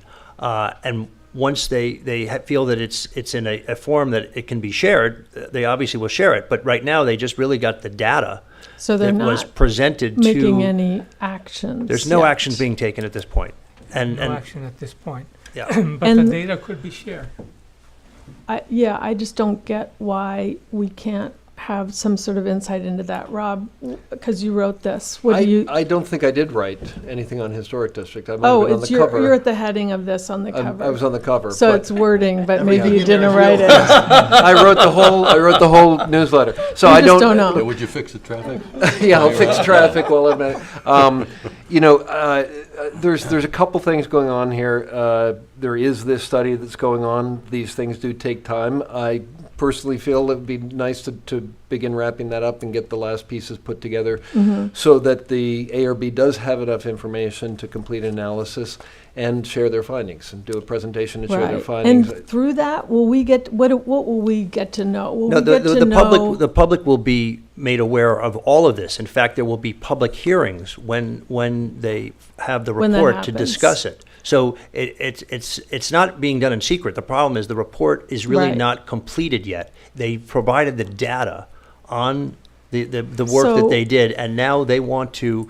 Again, I spoke to Mark McIntyre, chairman of the ARB, over the weekend. He said, we want to do a plotting on a map of the village of where these properties have been identified to see the concentration of them. And then they also want to consult with SHPO, which is the State Historic, what does SHPO stand for again? Preservation Office. So they want to do that. And at that time, then they feel it will be available to be presented to everyone. But it's sort of not. like a half-baked thing right Okay. now. It's just you can imagine if some of us think don't know and are planning to do all sorts of things with our homes, and we have no knowledge. There's no transparency. It seems. I mean, how can the ARB not just share it with you guys to look at, so you can start to think about the questions? When will we get to know what is the reasoning for the expansion of the historic district? Who decided? From what I see, the restrictions on homeowners in the historic district would lower their housing values by tremendously, would have them have to go through additional hoops for any kind of landscaping changes and what I've seen before. So I just am asking you, please, to try to put pressure on them and try to be more transparent yourselves. I mean, what power do you have if you can't get the ARB to give you the friggin' report? We're 320. What to give power you a do you little bit have of- as a board? A little bit of information. The reason that the report was created was that when the master plan was revised, which is the first time it had been done in many, many years, it was done, what, Bill, 23? Well, it was done in 2000, and then again it's in 2022. So in the So there was revised 22 master years. plan, the point was made that the original historic district dated back to the 80s, and the feeling was that little by little, perhaps some historic buildings that were outside of the historic district. The people- feeling was by who? The master plan. Not by the taxpayers, master I plan guess. was the master plan was debated. There were public hearings, and the master plan made the suggestion to make sure that there weren't. The master plan isn't a group of people. Who are The you master talking plan about? is a village document that guides the But future who said development. they feel? I'm trying to get. Can I, you- can who I said just they- can I just said they have finish? a Can I just feeling? if you'd listen to me, I'm maybe just you'll trying to understand who okay, it but was. It the wasn't master public. plan is developed by the village government. Okay, the village government. The board of trustees Okay. develops Thank the you. master plan, and it guides it is not it's not code, but it's suggestions for what we would like to see happen to Southampton Village going forward. Right. And one of the Without getting the input of the public. No, that's there's- incorrect. That's there's- incorrect. no, there There were many meetings held Okay. in person and by Zoom and actually there were surveys that were taken from the public, and everyone got to comment, and that is how they arrived at the Okay. final solution. And the point was just not don't to hear expand much. the historic district, but to just figure out, are there dwellings, are there buildings that might be worthy of preserving before they're torn down or modified or changed?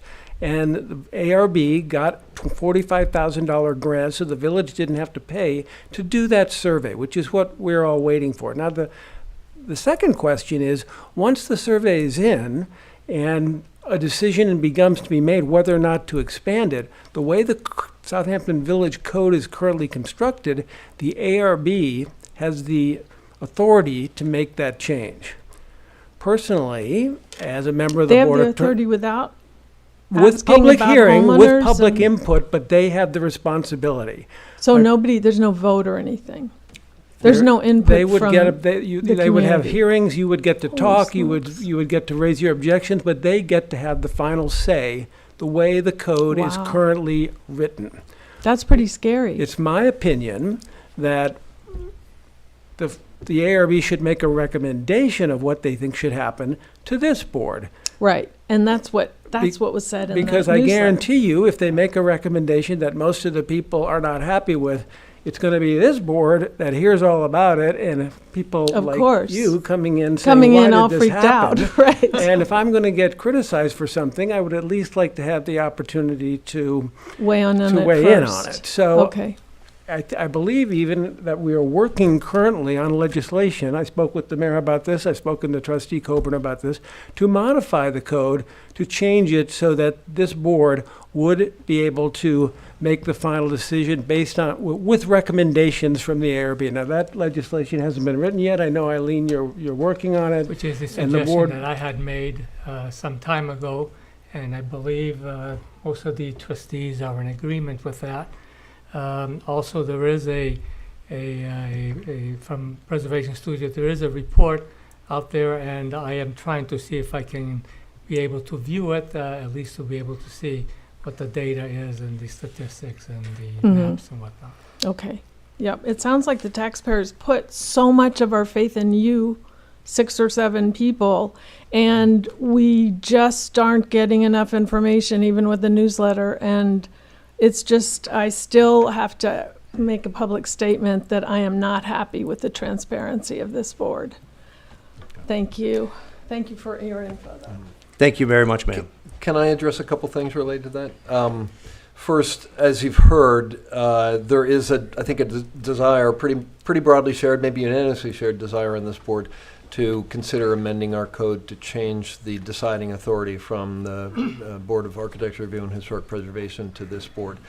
That would make us consistent with the town of Southampton, the village of Sag Harbor, and the village of East Hampton, all of which, with the possible exception of Southampton Town, but there's some dispute, and I'm told I'm wrong about this, but all the others of which are certified local governments, which is what we are also, which is a designation with SHPO, the State Historic Preservation Office. And I think all things being equal, we'd like to keep that designation. It's not necessary, but it's a nice thing to have. It's why we got the grant to do some of the studies that we're doing.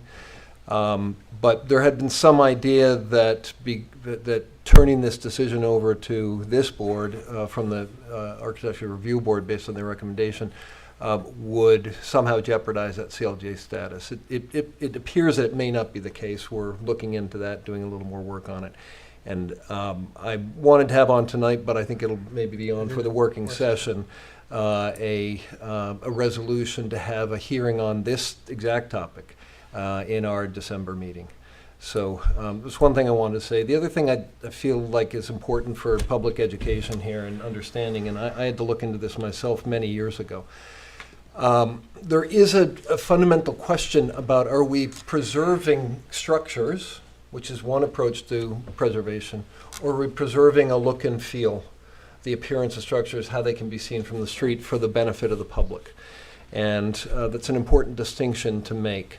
I'll just say, when our code was originally considered back in the 80s, it was going to fail on a 1-4 vote, because not just people in the historic district, but people generally in the population. We've got a couple of people here who may remember some of this. Alan's shaking his head, but Joe may remember as a baby.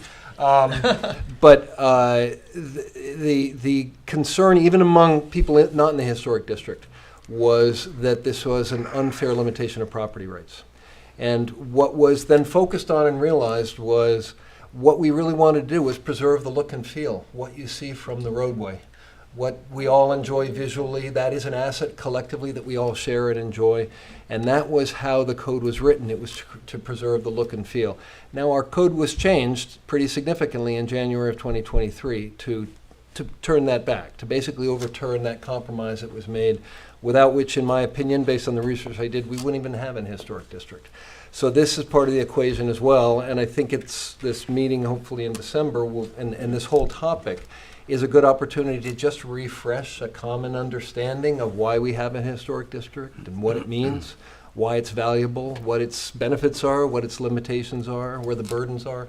We've sort of lost the thread of that, and It'd be nice to take the opportunity. Some of it may be a little bit gnashing of teeth at times, but that's, happens with sensitive topics.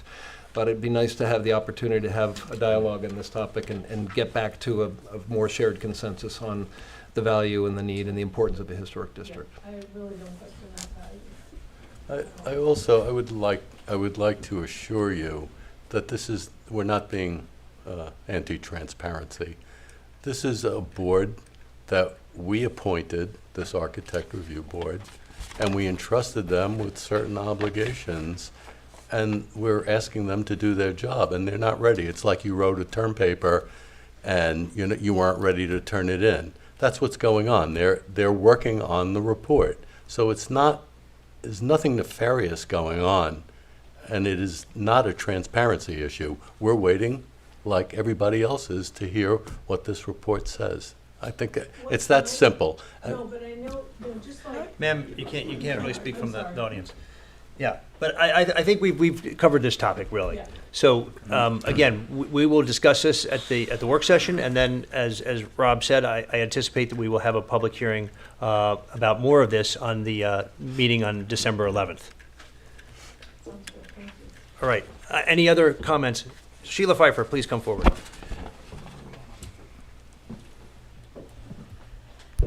Good evening. Well, good evening. Thank you. Sheila Pfeiffer, 56 Hildreth Street. I'm here as chair of the Environmental and Sustainability Committee for the Village. And I want to thank the board again, really, for promoting clean water and safe groundwater in Southampton Village by sponsoring a public information event about how residents can replace their old septic systems at no cost for most people. Grants are available in amounts up to $60,000. And I just want to say that the most surprising thing that I personally learned from listening to the scientific presentations on our village water issues is that almost everyone, or every house in the village, is contributing to the green water of Agawam, Old Town, and Wickapog ponds, and also probably the water underneath. The pollution is not solely caused by the residences directly on these waters. We are all part of the problem.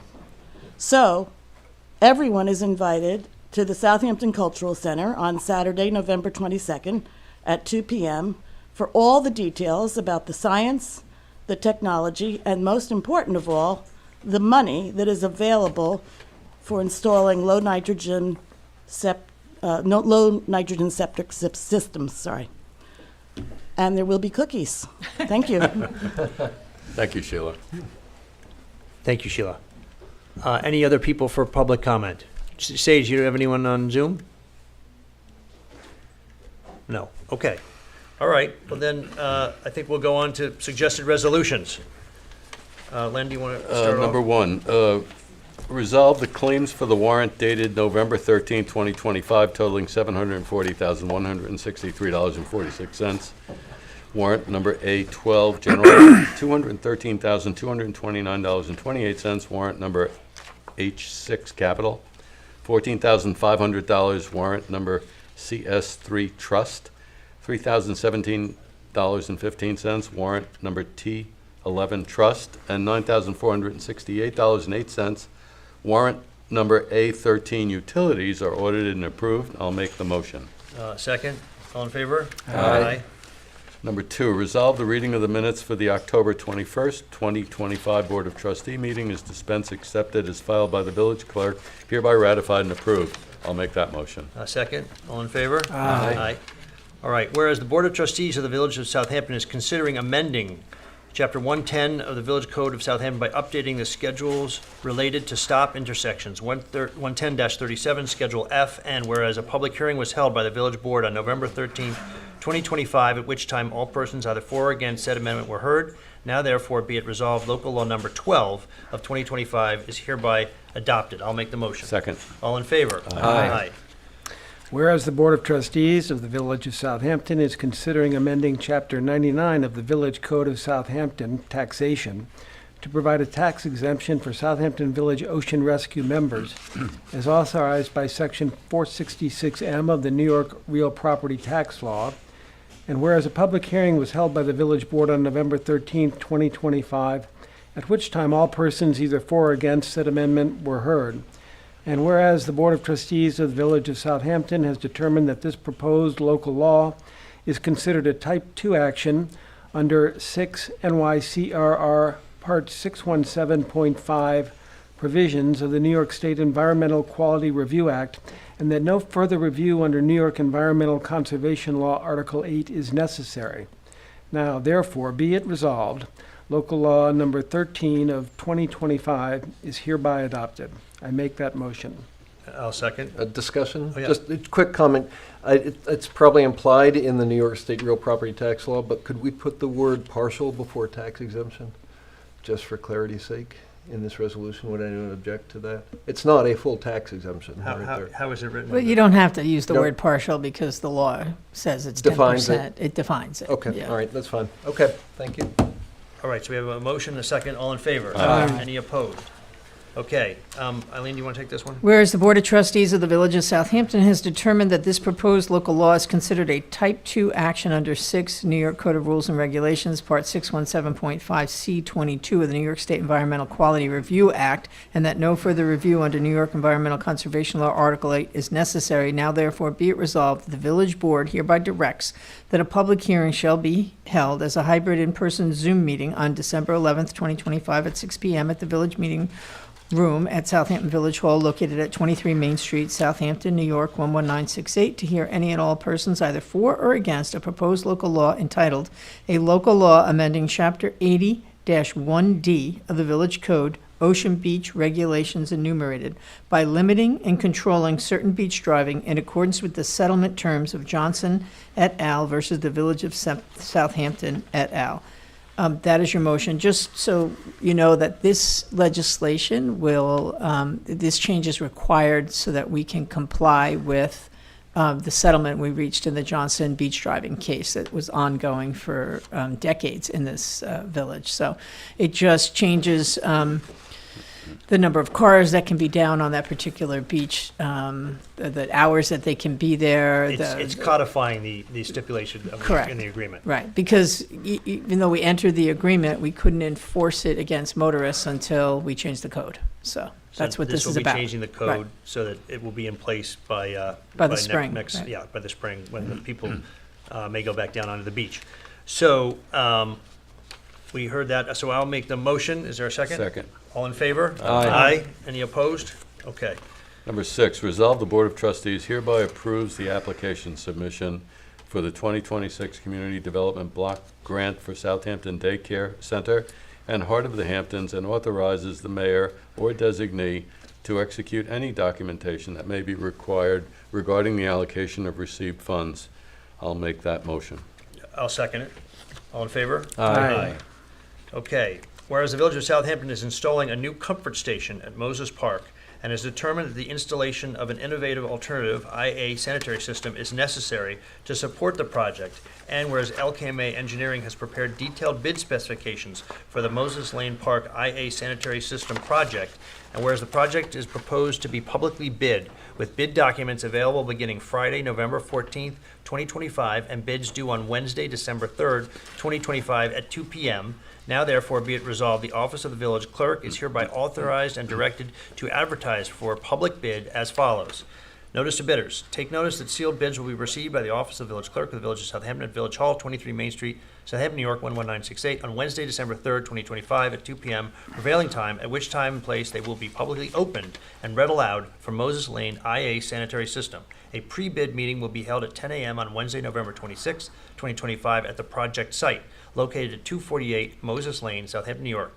Attendance is strongly encouraged but not mandatory. Bid specifications will be available beginning Friday, November 14th, 2025, at the office of the village clerk during regular business hours, Monday through Friday, 9 a.m. to 4 p.m., and excluding holidays, or by email request sent to sphillipsjr@southamptonvillage.gov, available Monday through Friday, 7 a.m. to 2 p.m. Each bid proposal must be submitted in a sealed envelope clearly marked Moses Lane Park IA Sanitary System, and be it further resolved that all bids must be received by the office of the village clerk no later than 2 p.m. on Wednesday, December 3rd, 2025, at which time they will be opened and publicly read aloud, and be it further resolved that the Board of Trustees reserve the right to waive any informalities in the bids received and to reject any or all bids in the best interest of the village, and be it further resolved that the village clerk is hereby authorized and directed to publish the notice to bidders in the local newspaper of the village. I'll make the motion. Second. And just discussion. The good thing about this is the Southampton Town Community Preservation Fund will provide the village with $50,000 for water quality to be used towards this installation of the IA sanitary system to be part of the comfort station at Moses Park. So that's very good, and we thank the town for making those monies available to us. Can we get them to make it bigger to handle 80,000 gallons a day? Anyway, all right, so we have a motion and a second. All in favor? Aye. Anyone opposed? Okay. Whereas the Village of Southampton has been awarded Town of Southampton 2023 CPF grants for the Wickapog Road, Phillips Pond, and Old Town Pond bioswale projects, and whereas the village intends to commence the construction phase of said bioswale projects, and whereas LKMA has provided engineering services in connection with the design of the projects, and whereas LKMA has offered and the village has reviewed an additional proposal to construct administration and inspection services in support of the construction of the bioswales at an estimated cost to the village of $18,400. Therefore, be it resolved, the Village Board of Trustees hereby accepts the proposal of LKMA, which shall be performed in accordance with the terms of the proposal and the village's 2025 consulting agreement with LKMA, the cost of which shall be reimbursed by WQIP grant from the Southampton Town CPF. So again, that's water quality monies going towards these projects. So I will make the motion. Second. All in favor? Aye. Aye. Any opposed? Okay. Ed?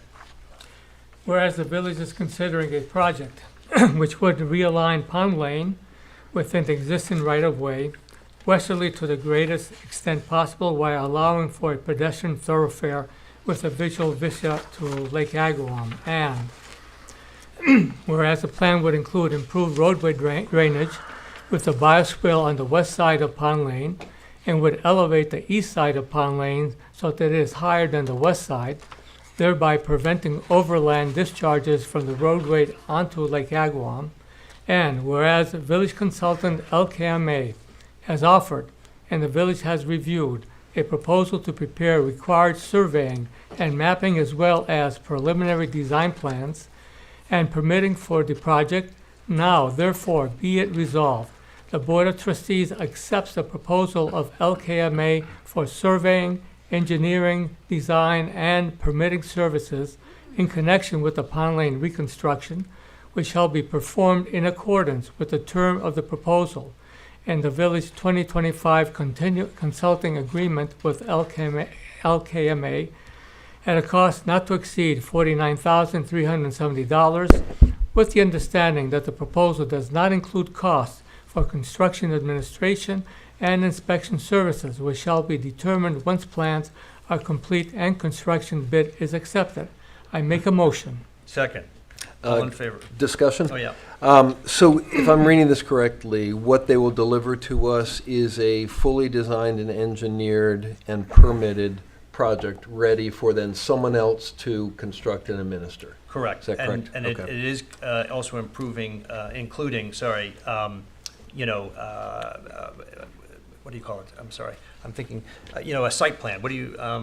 Surveying. Surveying. So it's Correct. also including surveying of the topography at that location. Okay, thank Sorry. you. And Bill, is this then feeding off of the design by Perry Gio's? Well, they're working together. They're working together. Yes. And one is doing the engineering work, and one is doing more of the landscape design. And I'm assuming at some point in Perry's work, the plan will be unveiled with opportunity for public input into perhaps some, commentary about the plan. Oh, absolutely. This is just to get a survey done so that they can actually do the contours of that area, and engineer the road And again, he is working, that's LKMA, sorry, is working with Perigio as the landscape architect to determine how best to do this project. Okay, So great. they're working together. Thank you. Do I have a second? I think you did already? I And did. I interrupted, sorry. All in favor? Aye. Aye. Okay. Whereas PSEG is initiating a project to install underground transmission lines on North Main Street, Willow Street, and North Sea Road within the village of Southampton, and whereas in consideration of the village authorizing PSEG to perform such installation under and adjacent to village roads, PSEG has agreed to restore the village roads upon completion of the installation. And whereas PSEG will be responsible for the total cost, including materials and labor, of all necessary roadway restoration work in the affected areas, including the restoration of all pavement markings, and whereas this project, known as the Roadway Restoration Project following PSEG transmission line installation on North Main Street, Willow Street, and North Sea Road, shall be completed in compliance with New York State MUTCD and Village of Southampton Department of Public Works standards, and shall be subject to inspection and approval by the Superintendent of Public Works. Now therefore be it resolved. The Board of Trustees authorizes the mayor to enter into a contract with PSEG for the roadway restoration project following PSE transmission line installation on North Main Street, Willow Street, and North Sea Road in accordance with the foregoing and subject to the approval of the village attorney. I'll make the motion. Second. All in favor? Aye. And can I just ask that we ask them to do, frankly, a better job than National Grid has Well, done? National in Grid is fi- not finished. They're not finished. Well, but even the temporary no, I'm Yeah. not saying on Hampton Road. Yeah. I'm saying on Halsey Neck. Yeah.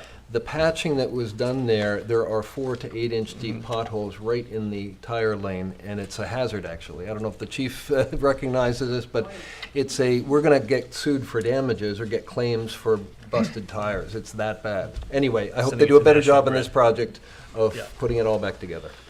Okay. So we had a motion and a second, and all in favor? Any Aye. I opposed? think we voted. Okay. Sorry. 11, whereas upon the recommendation of the Superintendent of the Department of Public Works, it has been determined that additional funding is required within the village's paving budget line. Now therefore be it resolved, the Board of Trustees hereby approves and authorizes the following budget modification. Increase account A5112.21, permanent improvements, paving by $5,000. Decrease account A5112.22, permanent improvements, drainage by $5,000. I'll make that motion. Second. All in favor? Aye. Whereas the Southampton Fire Department is organized for the safeguarding of life and property in the event of emergencies within the boundaries of the Village of Southampton and the Southampton Fire Protection District, and whereas the Southampton Fire Department also provides mutual aid when requested by other governmental agencies, and further promotes the teaching and practice of fire prevention and emergency care of the sick and injured, and whereas the Southampton Fire Department operates under a set of bylaws designed to serve as a detailed operating manual that governs the department's internal management and operations. Among other things, the bylaws establish the framework for the department's structure, define the roles and responsibilities of officers and members, and set rules for membership, participation requirements, meetings, voting, and decision-making. And whereas the bylaws have not been updated in many years despite the growth of both the department and the village, and whereas the department has recently reviewed and amended the bylaws, and the department has approved of same, now therefore be it resolved, the Village of Southampton Board of Trustees hereby approves and ratifies the adoption of the new bylaws for the Southampton Village Fire Department effective January 1, 2026. I make the motion. Second. All in favor? Can we just have some discussion? Yeah. Are we, that's maybe the village attorney, are we opining on the quality of these bylaw changes, or do we need to know what's in them, or are we just blessing the fact that they've gone through a process and we acknowledge it? Is this They were reviewed by Eileen, I know that. Well, I reviewed them with them, and we worked together to make changes to them. But And they retained it was Brian mostly Egan it was as all of their counsel. they had special counsel, right? They Okay. had Brian Egan represent them, help them draft suggested changes. So I didn't really comment on the substance Is of there them. anything in your opinion that, go ahead, sorry. I asked Ricky Fowler, because I saw it on the agenda and I wasn't aware of what the bylaws were. And one of the things that it does do is establish tighter controls for the awarding of LoSAP credits for this, which needs to be done, Mhm. according to our auditors and everything else. So I was happy to see that. Yeah. So it's that kind of Okay. tightening up. They haven't done it in 20 or 30 years, I think he Yeah, said. the bylaws should have been part of the background for this meeting, right? No, they're not in the package. Oh, they're not? No, I've not seen anything. You have them. I do. Yeah. Want me to print a copy for everyone? Yeah, so that's, Sure. that's part of my Yeah. question. I haven't seen Yeah. it, so I I don't thought know what the I changes are. definitely submitted it, thinking it So would they were, be yeah, part of it. I know they were So drafted. Maybe we should figure that By out. Brian Egan and then reviewed by you. Right. Well, and voted on by the department. Oh, yeah, I the mean, department the department voted on this, so.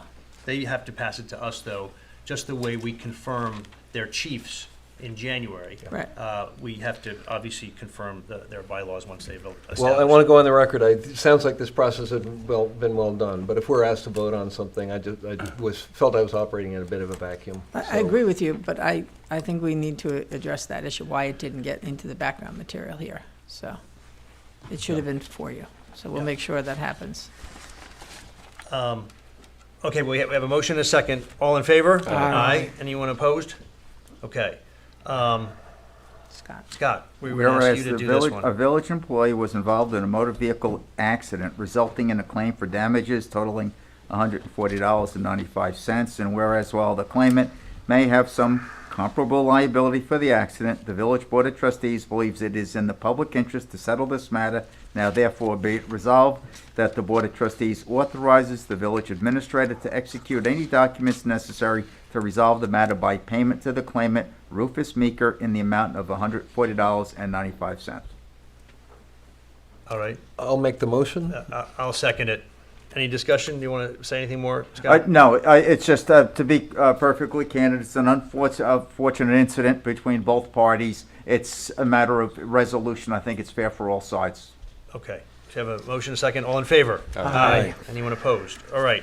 Resolved, the Board of Trustees approves Sergeant Stephen Zakowski and Police Officer Charles Noble to attend Defensive Tactics Instructor School from December 1st through December 12th, 2025 in Pomona, New York. Registration, training, hotel accommodations, meals, and travel expenses are estimated to be $4,710. I will make the motion. Second. All in favor? Aye. Resolved, the Board of Trustees approves Police Officer Kyle McGinnis and Police Officer Tiffany Lubold to attend social media and open source investigations training on December 15th, 2025 in Eddystone, Pennsylvania. Registration, training, hotel accommodation, meals, and travel expenses are estimated to be $1,110.12. I will make the motion. Second. All in favor? Aye. Resolved, the Board of Trustees approves First Assistant Chief Richard Fowler to attend Fire and Emergency Services Instructor 1 at the Orange County Fire Training Center from February 27th, 2026 through March 8th, 2026 in Hampton, New York. Registration, training, hotel accommodations, meals, and travel expenses are estimated at $1,445. I make the motion. Second. All in favor? Aye. Resolved, the Board of Trustees approves Andre Franklin Jr. as a probationary member to the Southampton Village Fire Department, Fire Police Company Number 1, effective November 13th, 2025. I make the motion. Second. All in favor? Aye. Resolved, the Board of Trustees approves Rafael Rojas as a probationary member to the Southampton Village Fire Department, Hook and Ladder Company 1, effective November 13th, 2025. I make the motion. Second. All in favor? Aye. Resolved, the Board of Trustees approves Freddie Barreto as a probationary member to the Southampton Village Fire Department, Hose Company 1, effective November 13th, 2025. I make the motion. Second. All in favor? Aye. Resolved, the Board of Trustees approves Frederick Schneider as a probationary member to the Southampton Village Fire Department, Hose Company 1, effective November 13th, 2025. I make the motion. Second. All in favor? Aye. I would just like to say I'm delighted to see that we have so many people joining our volunteer fire department. I think that's a good sign that we have a healthy fire department. Sorry, Ed. Resolved, the Board of Trustees approves the request submitted by the Southampton Cultural Center to host their annual 2026 Summer Concerts in the Park and Shakespeare in the Park series at Agawam Park at 6 p.m. to 10 p.m. based on event schedule. I make the motion. Second. All in favor? Aye.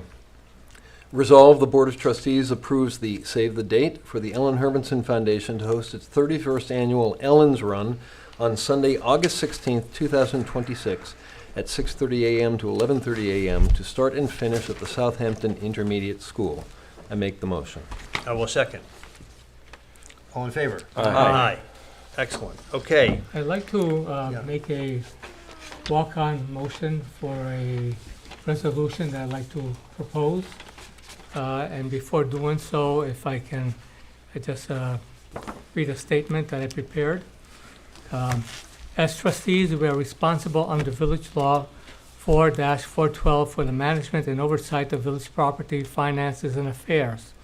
Part of that responsibility includes reviewing documents produced with public funds for official village purposes. In recent weeks, I have attempted to review the draft report in my capacity as a trustee and has not been available to me. There appears to be uncertainty among departments and boards about who has the authority to release it, and I want to be respectful of that uncertainty. That is precisely why this resolution is being proposed. It provides clear direction from the Board of Trustees so that the appropriate village offices may release the document without hesitation.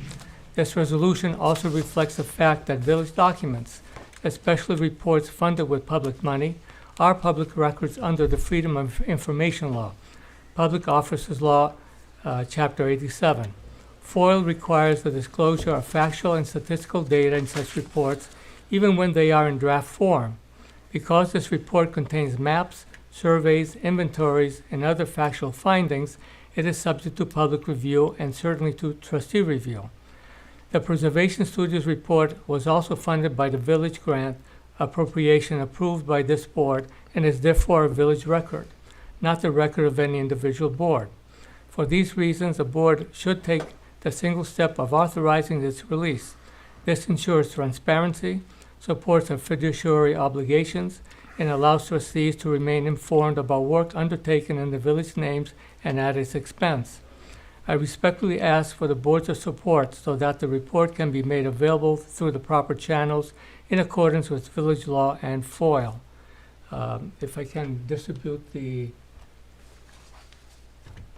my proposed, and then I'll make a motion. So Ed, I don't understand why we're doing this during comments from board members. It's not comments yet. It's before the comments. Okay, but I mean, the thing is, our last meeting was 3 weeks ago. Mhm. If you had a I proposed had it. resolution, you had it then. And you didn't, you said you cannot present it because the village attorney was not there. If you let me finish, Ed, I Yes. was getting there. In the last 3 weeks, you had the opportunity to speak to the village attorney about this. You had every opportunity to speak to me or other members of the board. I don't understand this tactic of coming in at the 11th hour with a half-baked resolution that the village attorney has not even reviewed and ask us to vote on it. That is not the way we conduct business in the village. If you have a specific resolution that you would like to propose, I would advise that you come forward a week maybe before the meeting, speak to the village attorney, and put it on the agenda the way we put we had 19 resolutions tonight, all the way we do all other resolutions. This is some sort of a tactic of yours. It's not a tactic. Why are Wait you a doing minute. this then? We've communicated by email with the whole board. Honestly, For- the for- phone also works, Ed, and you But don't we even ever call me. We communicated by, and I also put on that communication the same resolution, so you had a chance to look at it on the email. I also sent it to Kathy yesterday at 3:30. Yesterday at 3:30. That's Yesterday right. at 3:30. Which is, You think that's appropriate? Yes. Excuse me, during the campaign, you said that resolutions should be put on the agenda and viewed by the public at least 3 days ahead of time. But you think it's okay for you to put something we on do have last minute at resolutions. the last minute. We do have last minute resolutions. Only when there are extenuating circumstances. Well, I had to prepare it. Okay, but the village attorney has not even reviewed this. She is Uh, our attorney. She has reviewed it. I sent the email with the information. Anyway, I just think this is not the way to properly conduct the business of the village. That's all I have to say. I think it's important that a trustee should have the opportunity to propose and have a resolution put on the agenda. I did send it last night before, if you look at the suggested guidelines of the NICOM, it says by 4 o'clock. I did it by 3:30. It could have gotten on the agenda. And again, you seem to have forgotten what you talked about during the It could the have got on the campaign, agenda. when you said these things should be presented at least 3 days ahead of time to the I'd public. like to be able to have a vote on it. You can vote against it. In the meantime, I can give you a copy. Eileen, have you reviewed this resolution? I did see it last night when he sent it. I just wanted to say that the resolution suggests that the village planner and/or the village attorney and other members of the staff, it just sort of, I guess, authorizes us to release it. I don't have the document. It belongs to that independent board. I don't have it. I think the entire board would have to, if you want to fight with the Architectural Review Board, you'd have to take a vote and tell us to do that. But I do not have it. I don't think Alex has it, the planner, but it belongs to the ARB. So I'm not sure what this resolution would do. I believe it belongs to the village. Well, The village I understand your approved it. position, I know, but that, Alex Wallach does have it. He told me he has it. More than a month ago, he told me. I think he said it's in. I don't know that he's actually, he he does has have it. it. I do not have it. He definitely I have has it not because seen he- it All right, fine, all right. as far as I know. No one else has seen it. I don't If you think. want to hand out these resolutions, it's fine, but I really just think this is an inappropriate way to carry on the business of the village. Did you ask the ARB for the report? As a trustee, I don't have to ask. The ARB does not have purview on this. The village has purview on this, the Board of Trustees. But Ed, if they have the report, why wouldn't you go to the chairman, And ask Mark for it. McIntyre, and ask him for a copy? Silence. No, I'm not silent. You are silent. No, I'm not Didn't silent. respond. Anyway, I'm not silent. so what are we doing here? It was commissioned by the Village of Southampton, funded with the village grant appropriation that this board voted on, and that village employees, including the senior village planner, are working on. That makes the report a village record, regardless of which board intends to use it. Under Village Law 4-412 and Public Officers Law, Chapter 87-1B, the village clerk is the official custodian of village records, including consultant works produced and paid for by the village. The ARB chair does not have legal custody of this document and is not the record access officer. So I want to be clear, I have no issue speaking with the ARB chair, but directing me to the ARB is not the legally proper process. Accordingly, I am again requesting access to the report through the proper custodial channel, which is the village clerk, subject to the oversight of this board. I simply would like to review our report produced with public funds for village purposes. Okay, just so for the record, again, the village clerk does not have the report. The But she ARB has can- the but report. She can obtain it. Well, you can obtain it. Call them if you think it's that easy. She's a village employee. What authority does she So have I to demand I a document have from a an independent resolution board? that will allow us to obtain the, It doesn't allow anything. yes, it does, if it's passed by the board. You yourself suggested that. Okay. So I would like to make a motion to read into the minutes a resolution that will allow us to obtain this report. Does Do I Mr. have a Simeone second? have a second? Do I have a second? I'm going to second for the purpose of discussion. So Thank you. I'll second it. And I'm going to tick everyone off here. No one's going to like what I have to say. Alex Wallach does have this. He told me more than a month ago he does. He is a village employee. So it's not just in the hands of the ARB. He's not a member of the ARB. I know he advises them. But I don't have a big dog in this fight. I wish they'd completed their work already, but I know it takes time. And I wish we could hold off on this resolution until we move the authority for making any decision on a historic district to this board from the Board of Architecture Review and Historic Preservation, where all of our peer municipalities have it, and where I think it belongs in any municipality and certainly in ours.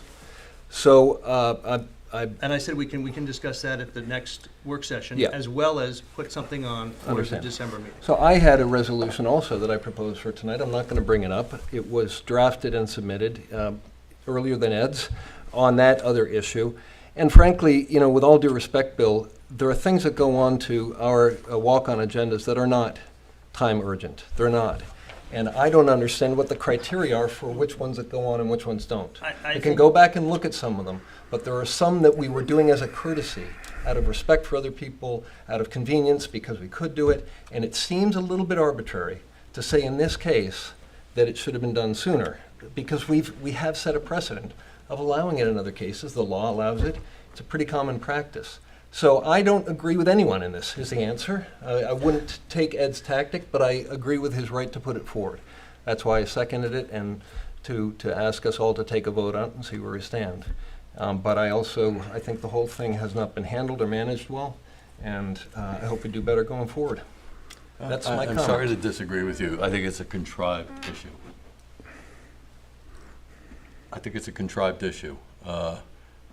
You know, like the great philosopher Yogi Berra said, I observe a lot by just watching. And I think it's a contrived issue. I think it's politically motivated to cause trouble. We appoint the ARB, as I told the young woman in the audience, and we have to respect them for what they do. And if we don't like them, then we should not appoint them. But they are entrusted with this responsibility right now, and I believe this resolution is politically motivated, and I don't get it. I just don't get it. It is not. The only precedent that I'm trying to apply here is that a trustee does have access to documents. It's a draft report. Even a draft report. I checked that with NICOM. It is available. The trustees can see it. That's the only issue. If I had been able to see that report, there would have been no question here. There would be no resolution. So I think to create a precedent where a trustee is simply asking to look over a report and is refused, that is a bad precedent. And the trustees should be able to do so. That's part of our responsibility to ourselves, to the board, and to the public. It's a contrived issue. It's not a contrived issue. Nothing is happening with this. Okay. It doesn't matter. I just like to review it. Could I just weigh in on my part of the discussion? I spoke with Ed about this. He called me and told me that he was looking to present this resolution. I said I didn't think it was, I probably wouldn't support it. My reason being is that this board picks the people to be on our land use boards and on our ethics board. And once we pick them, they are independent. We can't fire them.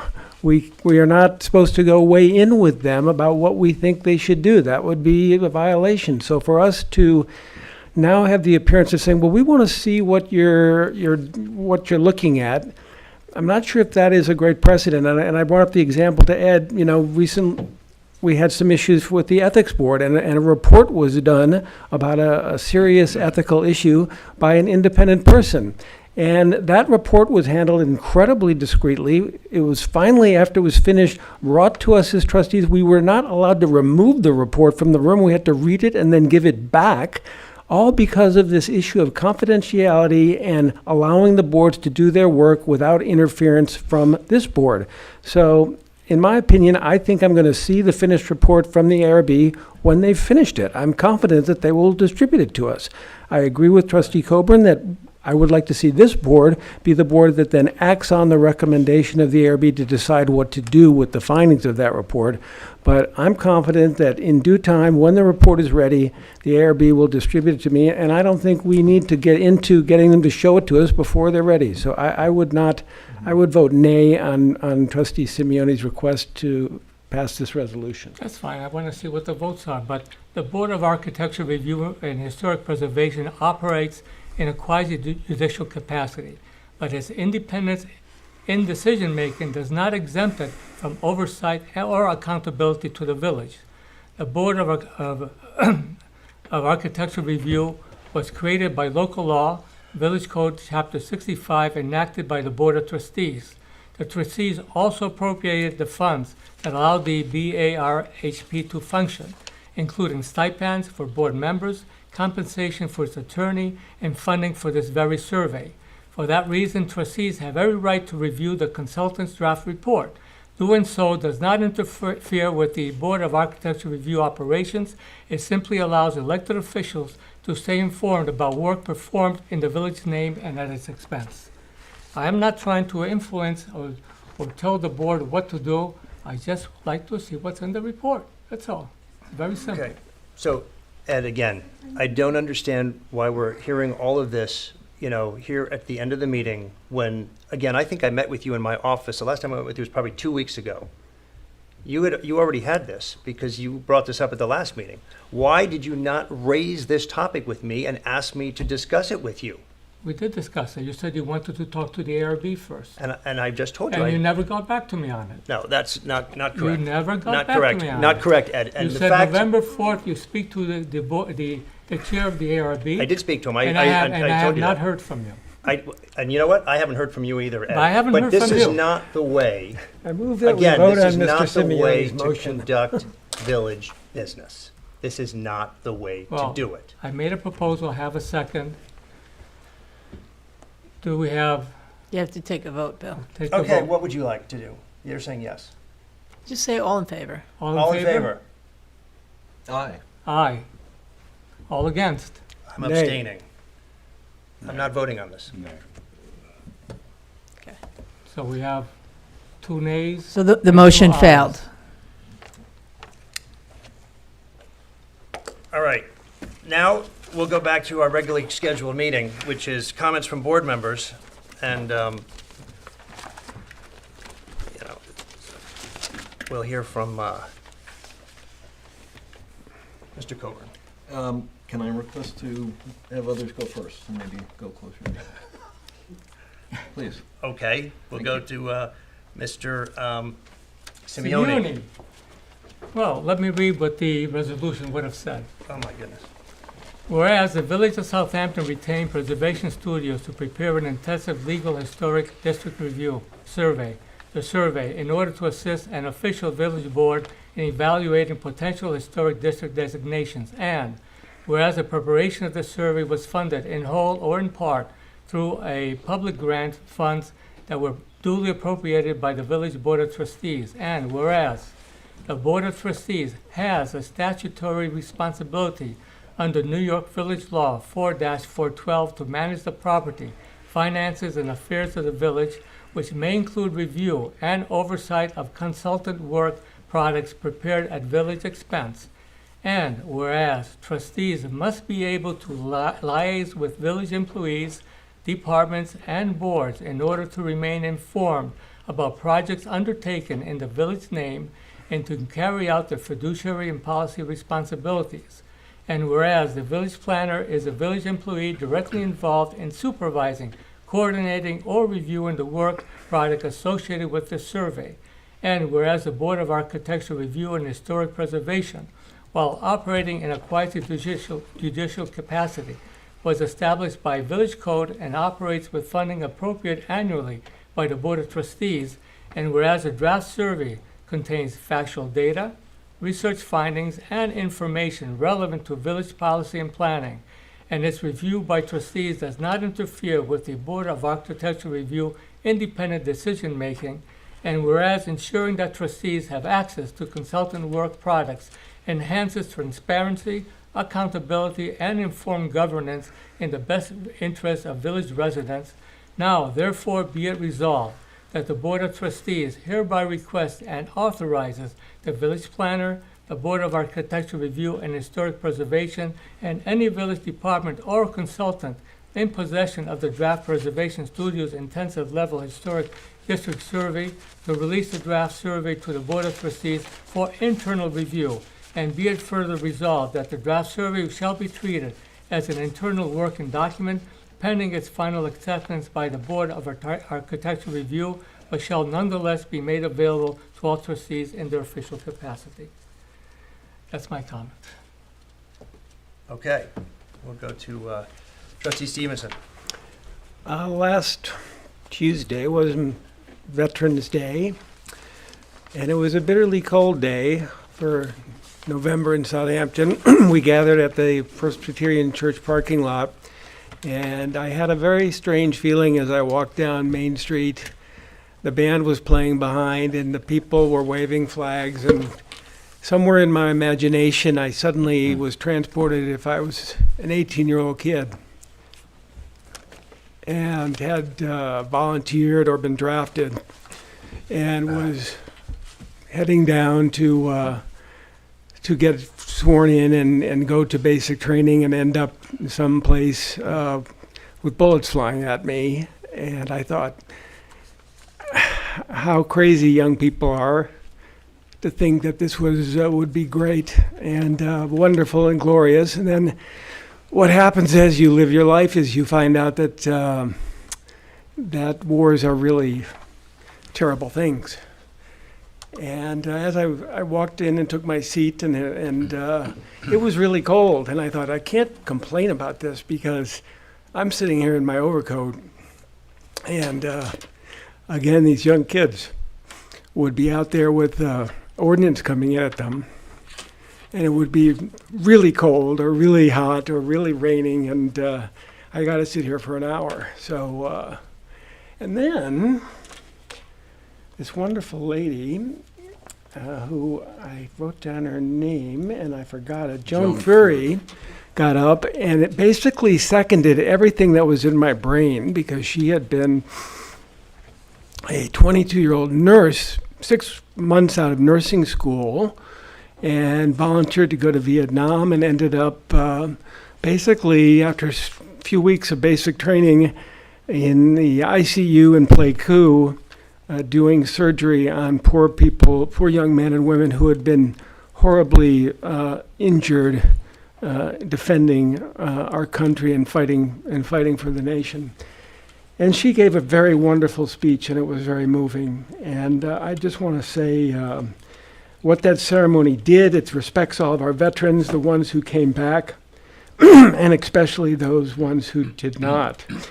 After it was over, there was a gathering in Veterans Hall, and I wanted to give a special shout out to Lisa McWilliams, who sort of heads up all the group of people who made the veterans events and the meals and getting the furniture and getting the food and getting everything cleaned up, and all the work they do to help us respect and show a debt of gratitude to the veterans who have served our country. So shout out to her and everyone who helped her in that noble task.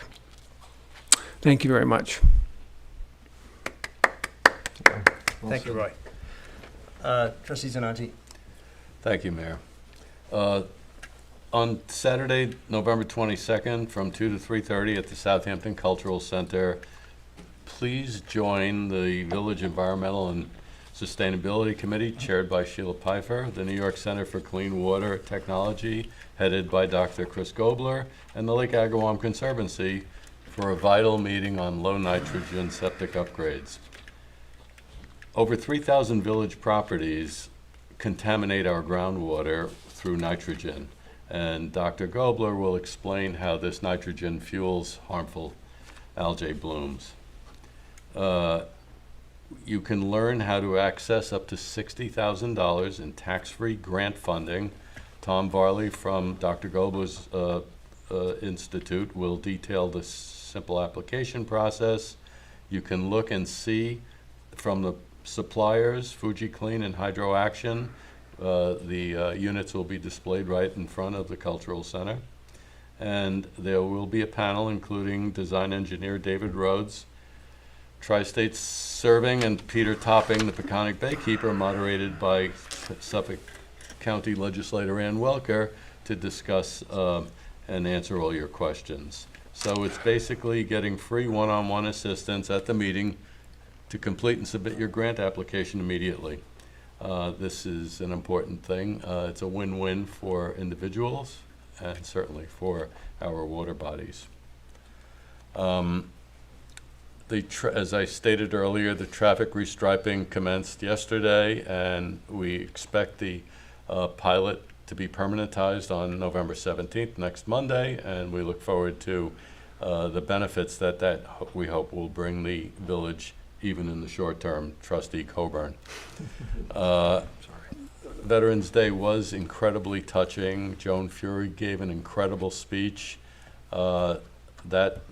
That was the cloud hanging over my head when I was draft age, and listening to it was very, very, very touching, along with the Veterans Appreciation Dinner that the mayor and I attended, and Trustee Simeone on the 29th at the Southampton High School.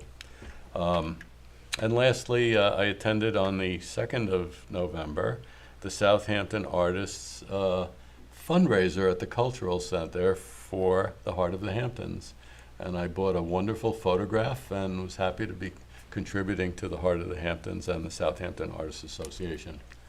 And thank you, and good night. Okay, Trustee Coburn. Sure. Thanks. When I decided to run for trustee last spring, I did so because I believe strongly, based on regular conversations with dozens of friends and other residents, and my own experience, that I could bring an independent mind to help the village do certain things better, perhaps. Better process, better shared understanding, better exploration of available alternatives, and better confidence among residents that their village was looking out for their interests. This was not meant or framed as a criticism. I made it clear that my approach was not going to feature pitchforks and torches, but rather research, dialogue, brainstorming, and imagination, and a commitment to professional collaboration and personal respect. That message seemed to resonate with voters, who gave me the most votes of any candidate. This is not electioneering, but it's true. It seemed to resonate. I don't discuss that much because for me it's not a matter of personal pride. It was rather a confirmation that the message of independent thinking matched a desire among residents. In the past 4 months, I've worked very hard and diligently to fulfill my promise to think independently and equally to maintain my commitment to collaboration and respect. I have developed or strengthened my relationships with my fellow board members and communicate with each of them regularly on both specific topics and general directions. In those conversations, I try to at least listen as much as I speak, and I want to thank my fellow board members for the time and knowledge that they've given me. But having passed the milestone of 1/6 of my term, I'm frustrated that my efforts have not yielded more results and that the independent fact-based ideas I've shared with colleagues have not moved the needle much in terms of both process and outcomes. Mostly, I'm frustrated that some of the same habits that led to unnecessary and avoidable confusion or even disappointment among residents, from infrastructure surprises to a lack of reportable progress on projects like a sewer, or uncertainty on important topics like workforce housing, the algae harvester, and even tree legislation. Residents may be surprised to know that even for trustees, even for me, there's not a clearinghouse of information or even clarity necessarily about what will be on our agenda or why. I've made several modest but important, entirely constructive requests to place items on our agenda, and none have been included.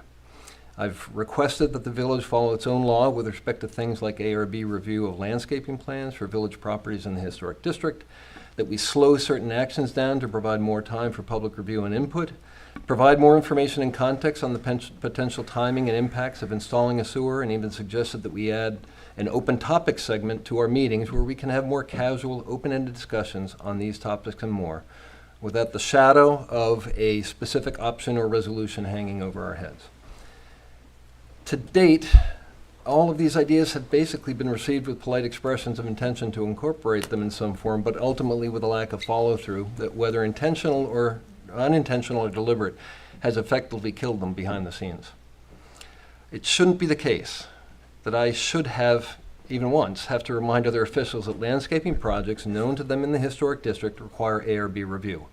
But I've had to do it twice.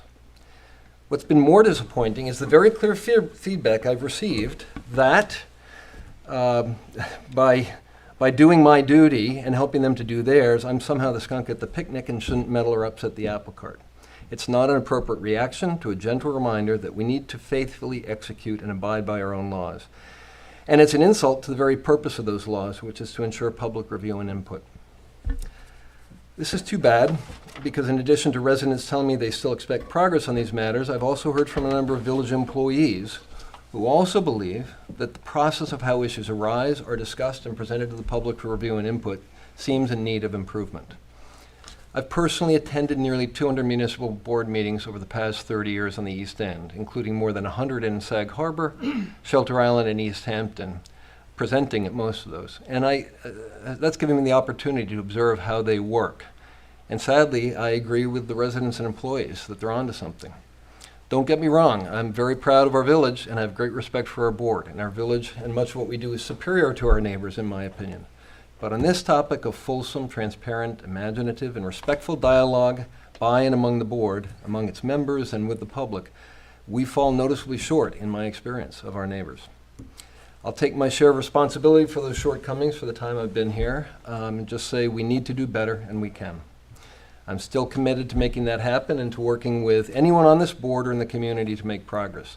Tonight, I'm reiterating my request for more open-ended discussion at our future meetings, particularly the working session.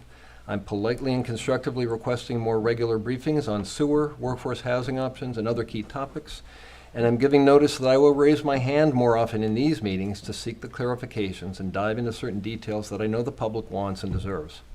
My tone won't get sharper, my rhetoric won't get cheaper, and my mind will remain open.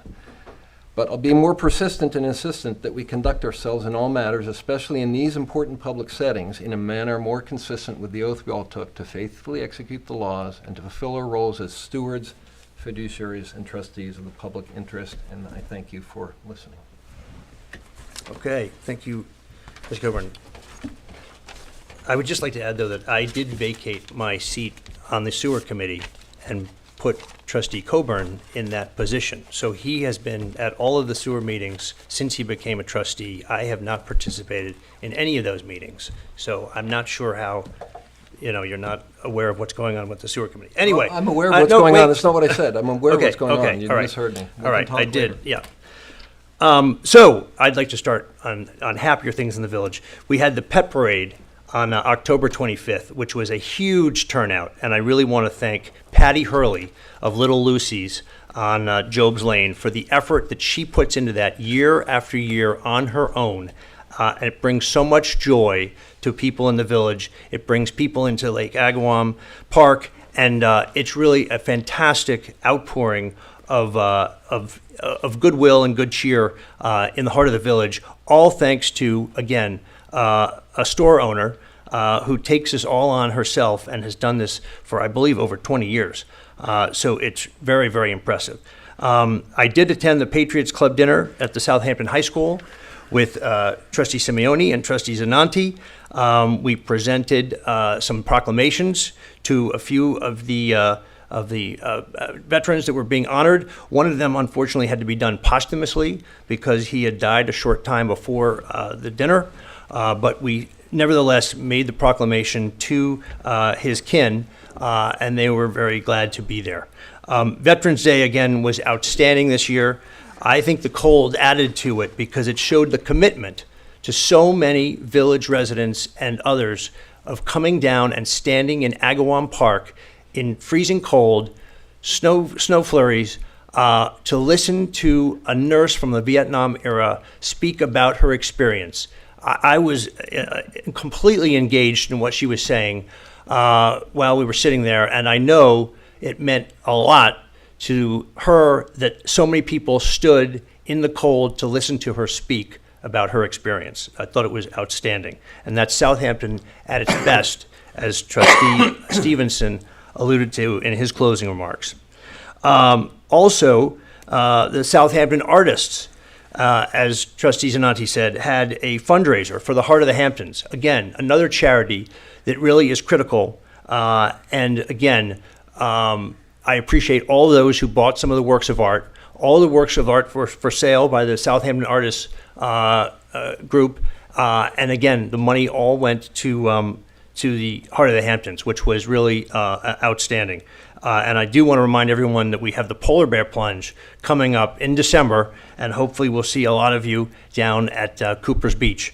Finally, this Saturday, the 15th of November, I will be at the Red Horse ribbon cutting.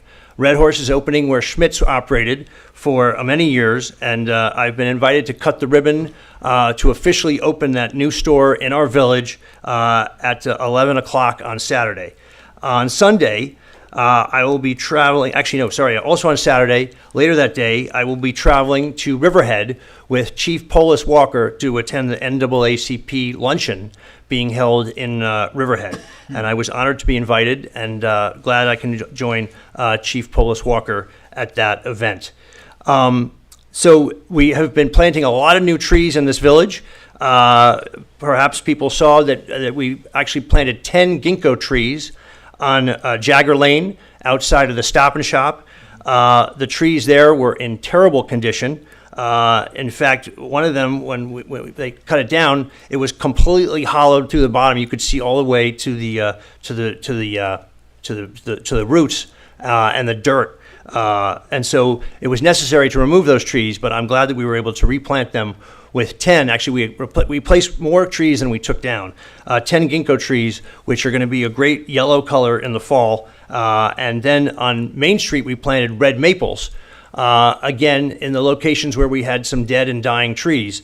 And we're sorry we had to take those down, but again, there's no point in having a dead tree which could blow down in a windstorm that we've been seeing recently. But again, the red maples will look fantastic, and especially next year in the fall, I hope we have a blaze of red on Main Street. Finally, they're planting Zelkova trees. I think they completed that today on Job's Lane. Again, where we had some dead and dying trees, those were removed and planted. We also planted some additional trees in Agawam Park. And I'm happy to report that after my short time as being mayor of this village, we have planted 600 trees approximately in this village. I think that's more than has ever been planted in 3 years. So I'm very proud of that accomplishment for the village today and for the village in the future, so that people can see what we did here in 2025 when they look up at a large maple tree on Main Street 25 years from now and wonder who maybe was the person who thought of planting that. Finally, there's an initiative I would like to do, and I've spoken to an app developer, and that is creating an app for your phone that would be actually a self-guided walking tour of the village. And it would include on it specific sites. So, of course, the Halsey House would be included, the Southampton Cultural Center, the Southampton Arts Center, the First Presbyterian Church, which is the oldest Presbyterian congregation in the United States, the Peter Marino Foundation. Anyway, the concept would be that you have an app that visitors and residents alike can put on their phone and then be guided through the village, much the way Boston has their Freedom Trail. We would guide people through the village to look at the interesting sites that we have here. The World War I Memorial, again, Veterans Hall. There's so much we have to be proud of in this village, and I think having a guided walking tour that someone can take when they come to visit our village and see the sites and learn a little bit of the history of the village would be really a wonderful thing. I thought of this, I've been thinking about this for some time, but it really hit home last summer when I met a German tourist on Main Street right outside of Village Hall, and he said, well, do you have a map? Where can I find the different things to look at here in this village? And I had to say, I'm sorry, but we really, I think maybe the Chamber of Commerce has a map, but we don't actually have a map here that points out all of the points of interest in our village, and we should be proud of the points of interest in this village. So I am going to be developing this, and I'm going to look to the board for some financing for developing this app, but I think it will be something that is well worth the effort and the money for residents and visitors to our village alike.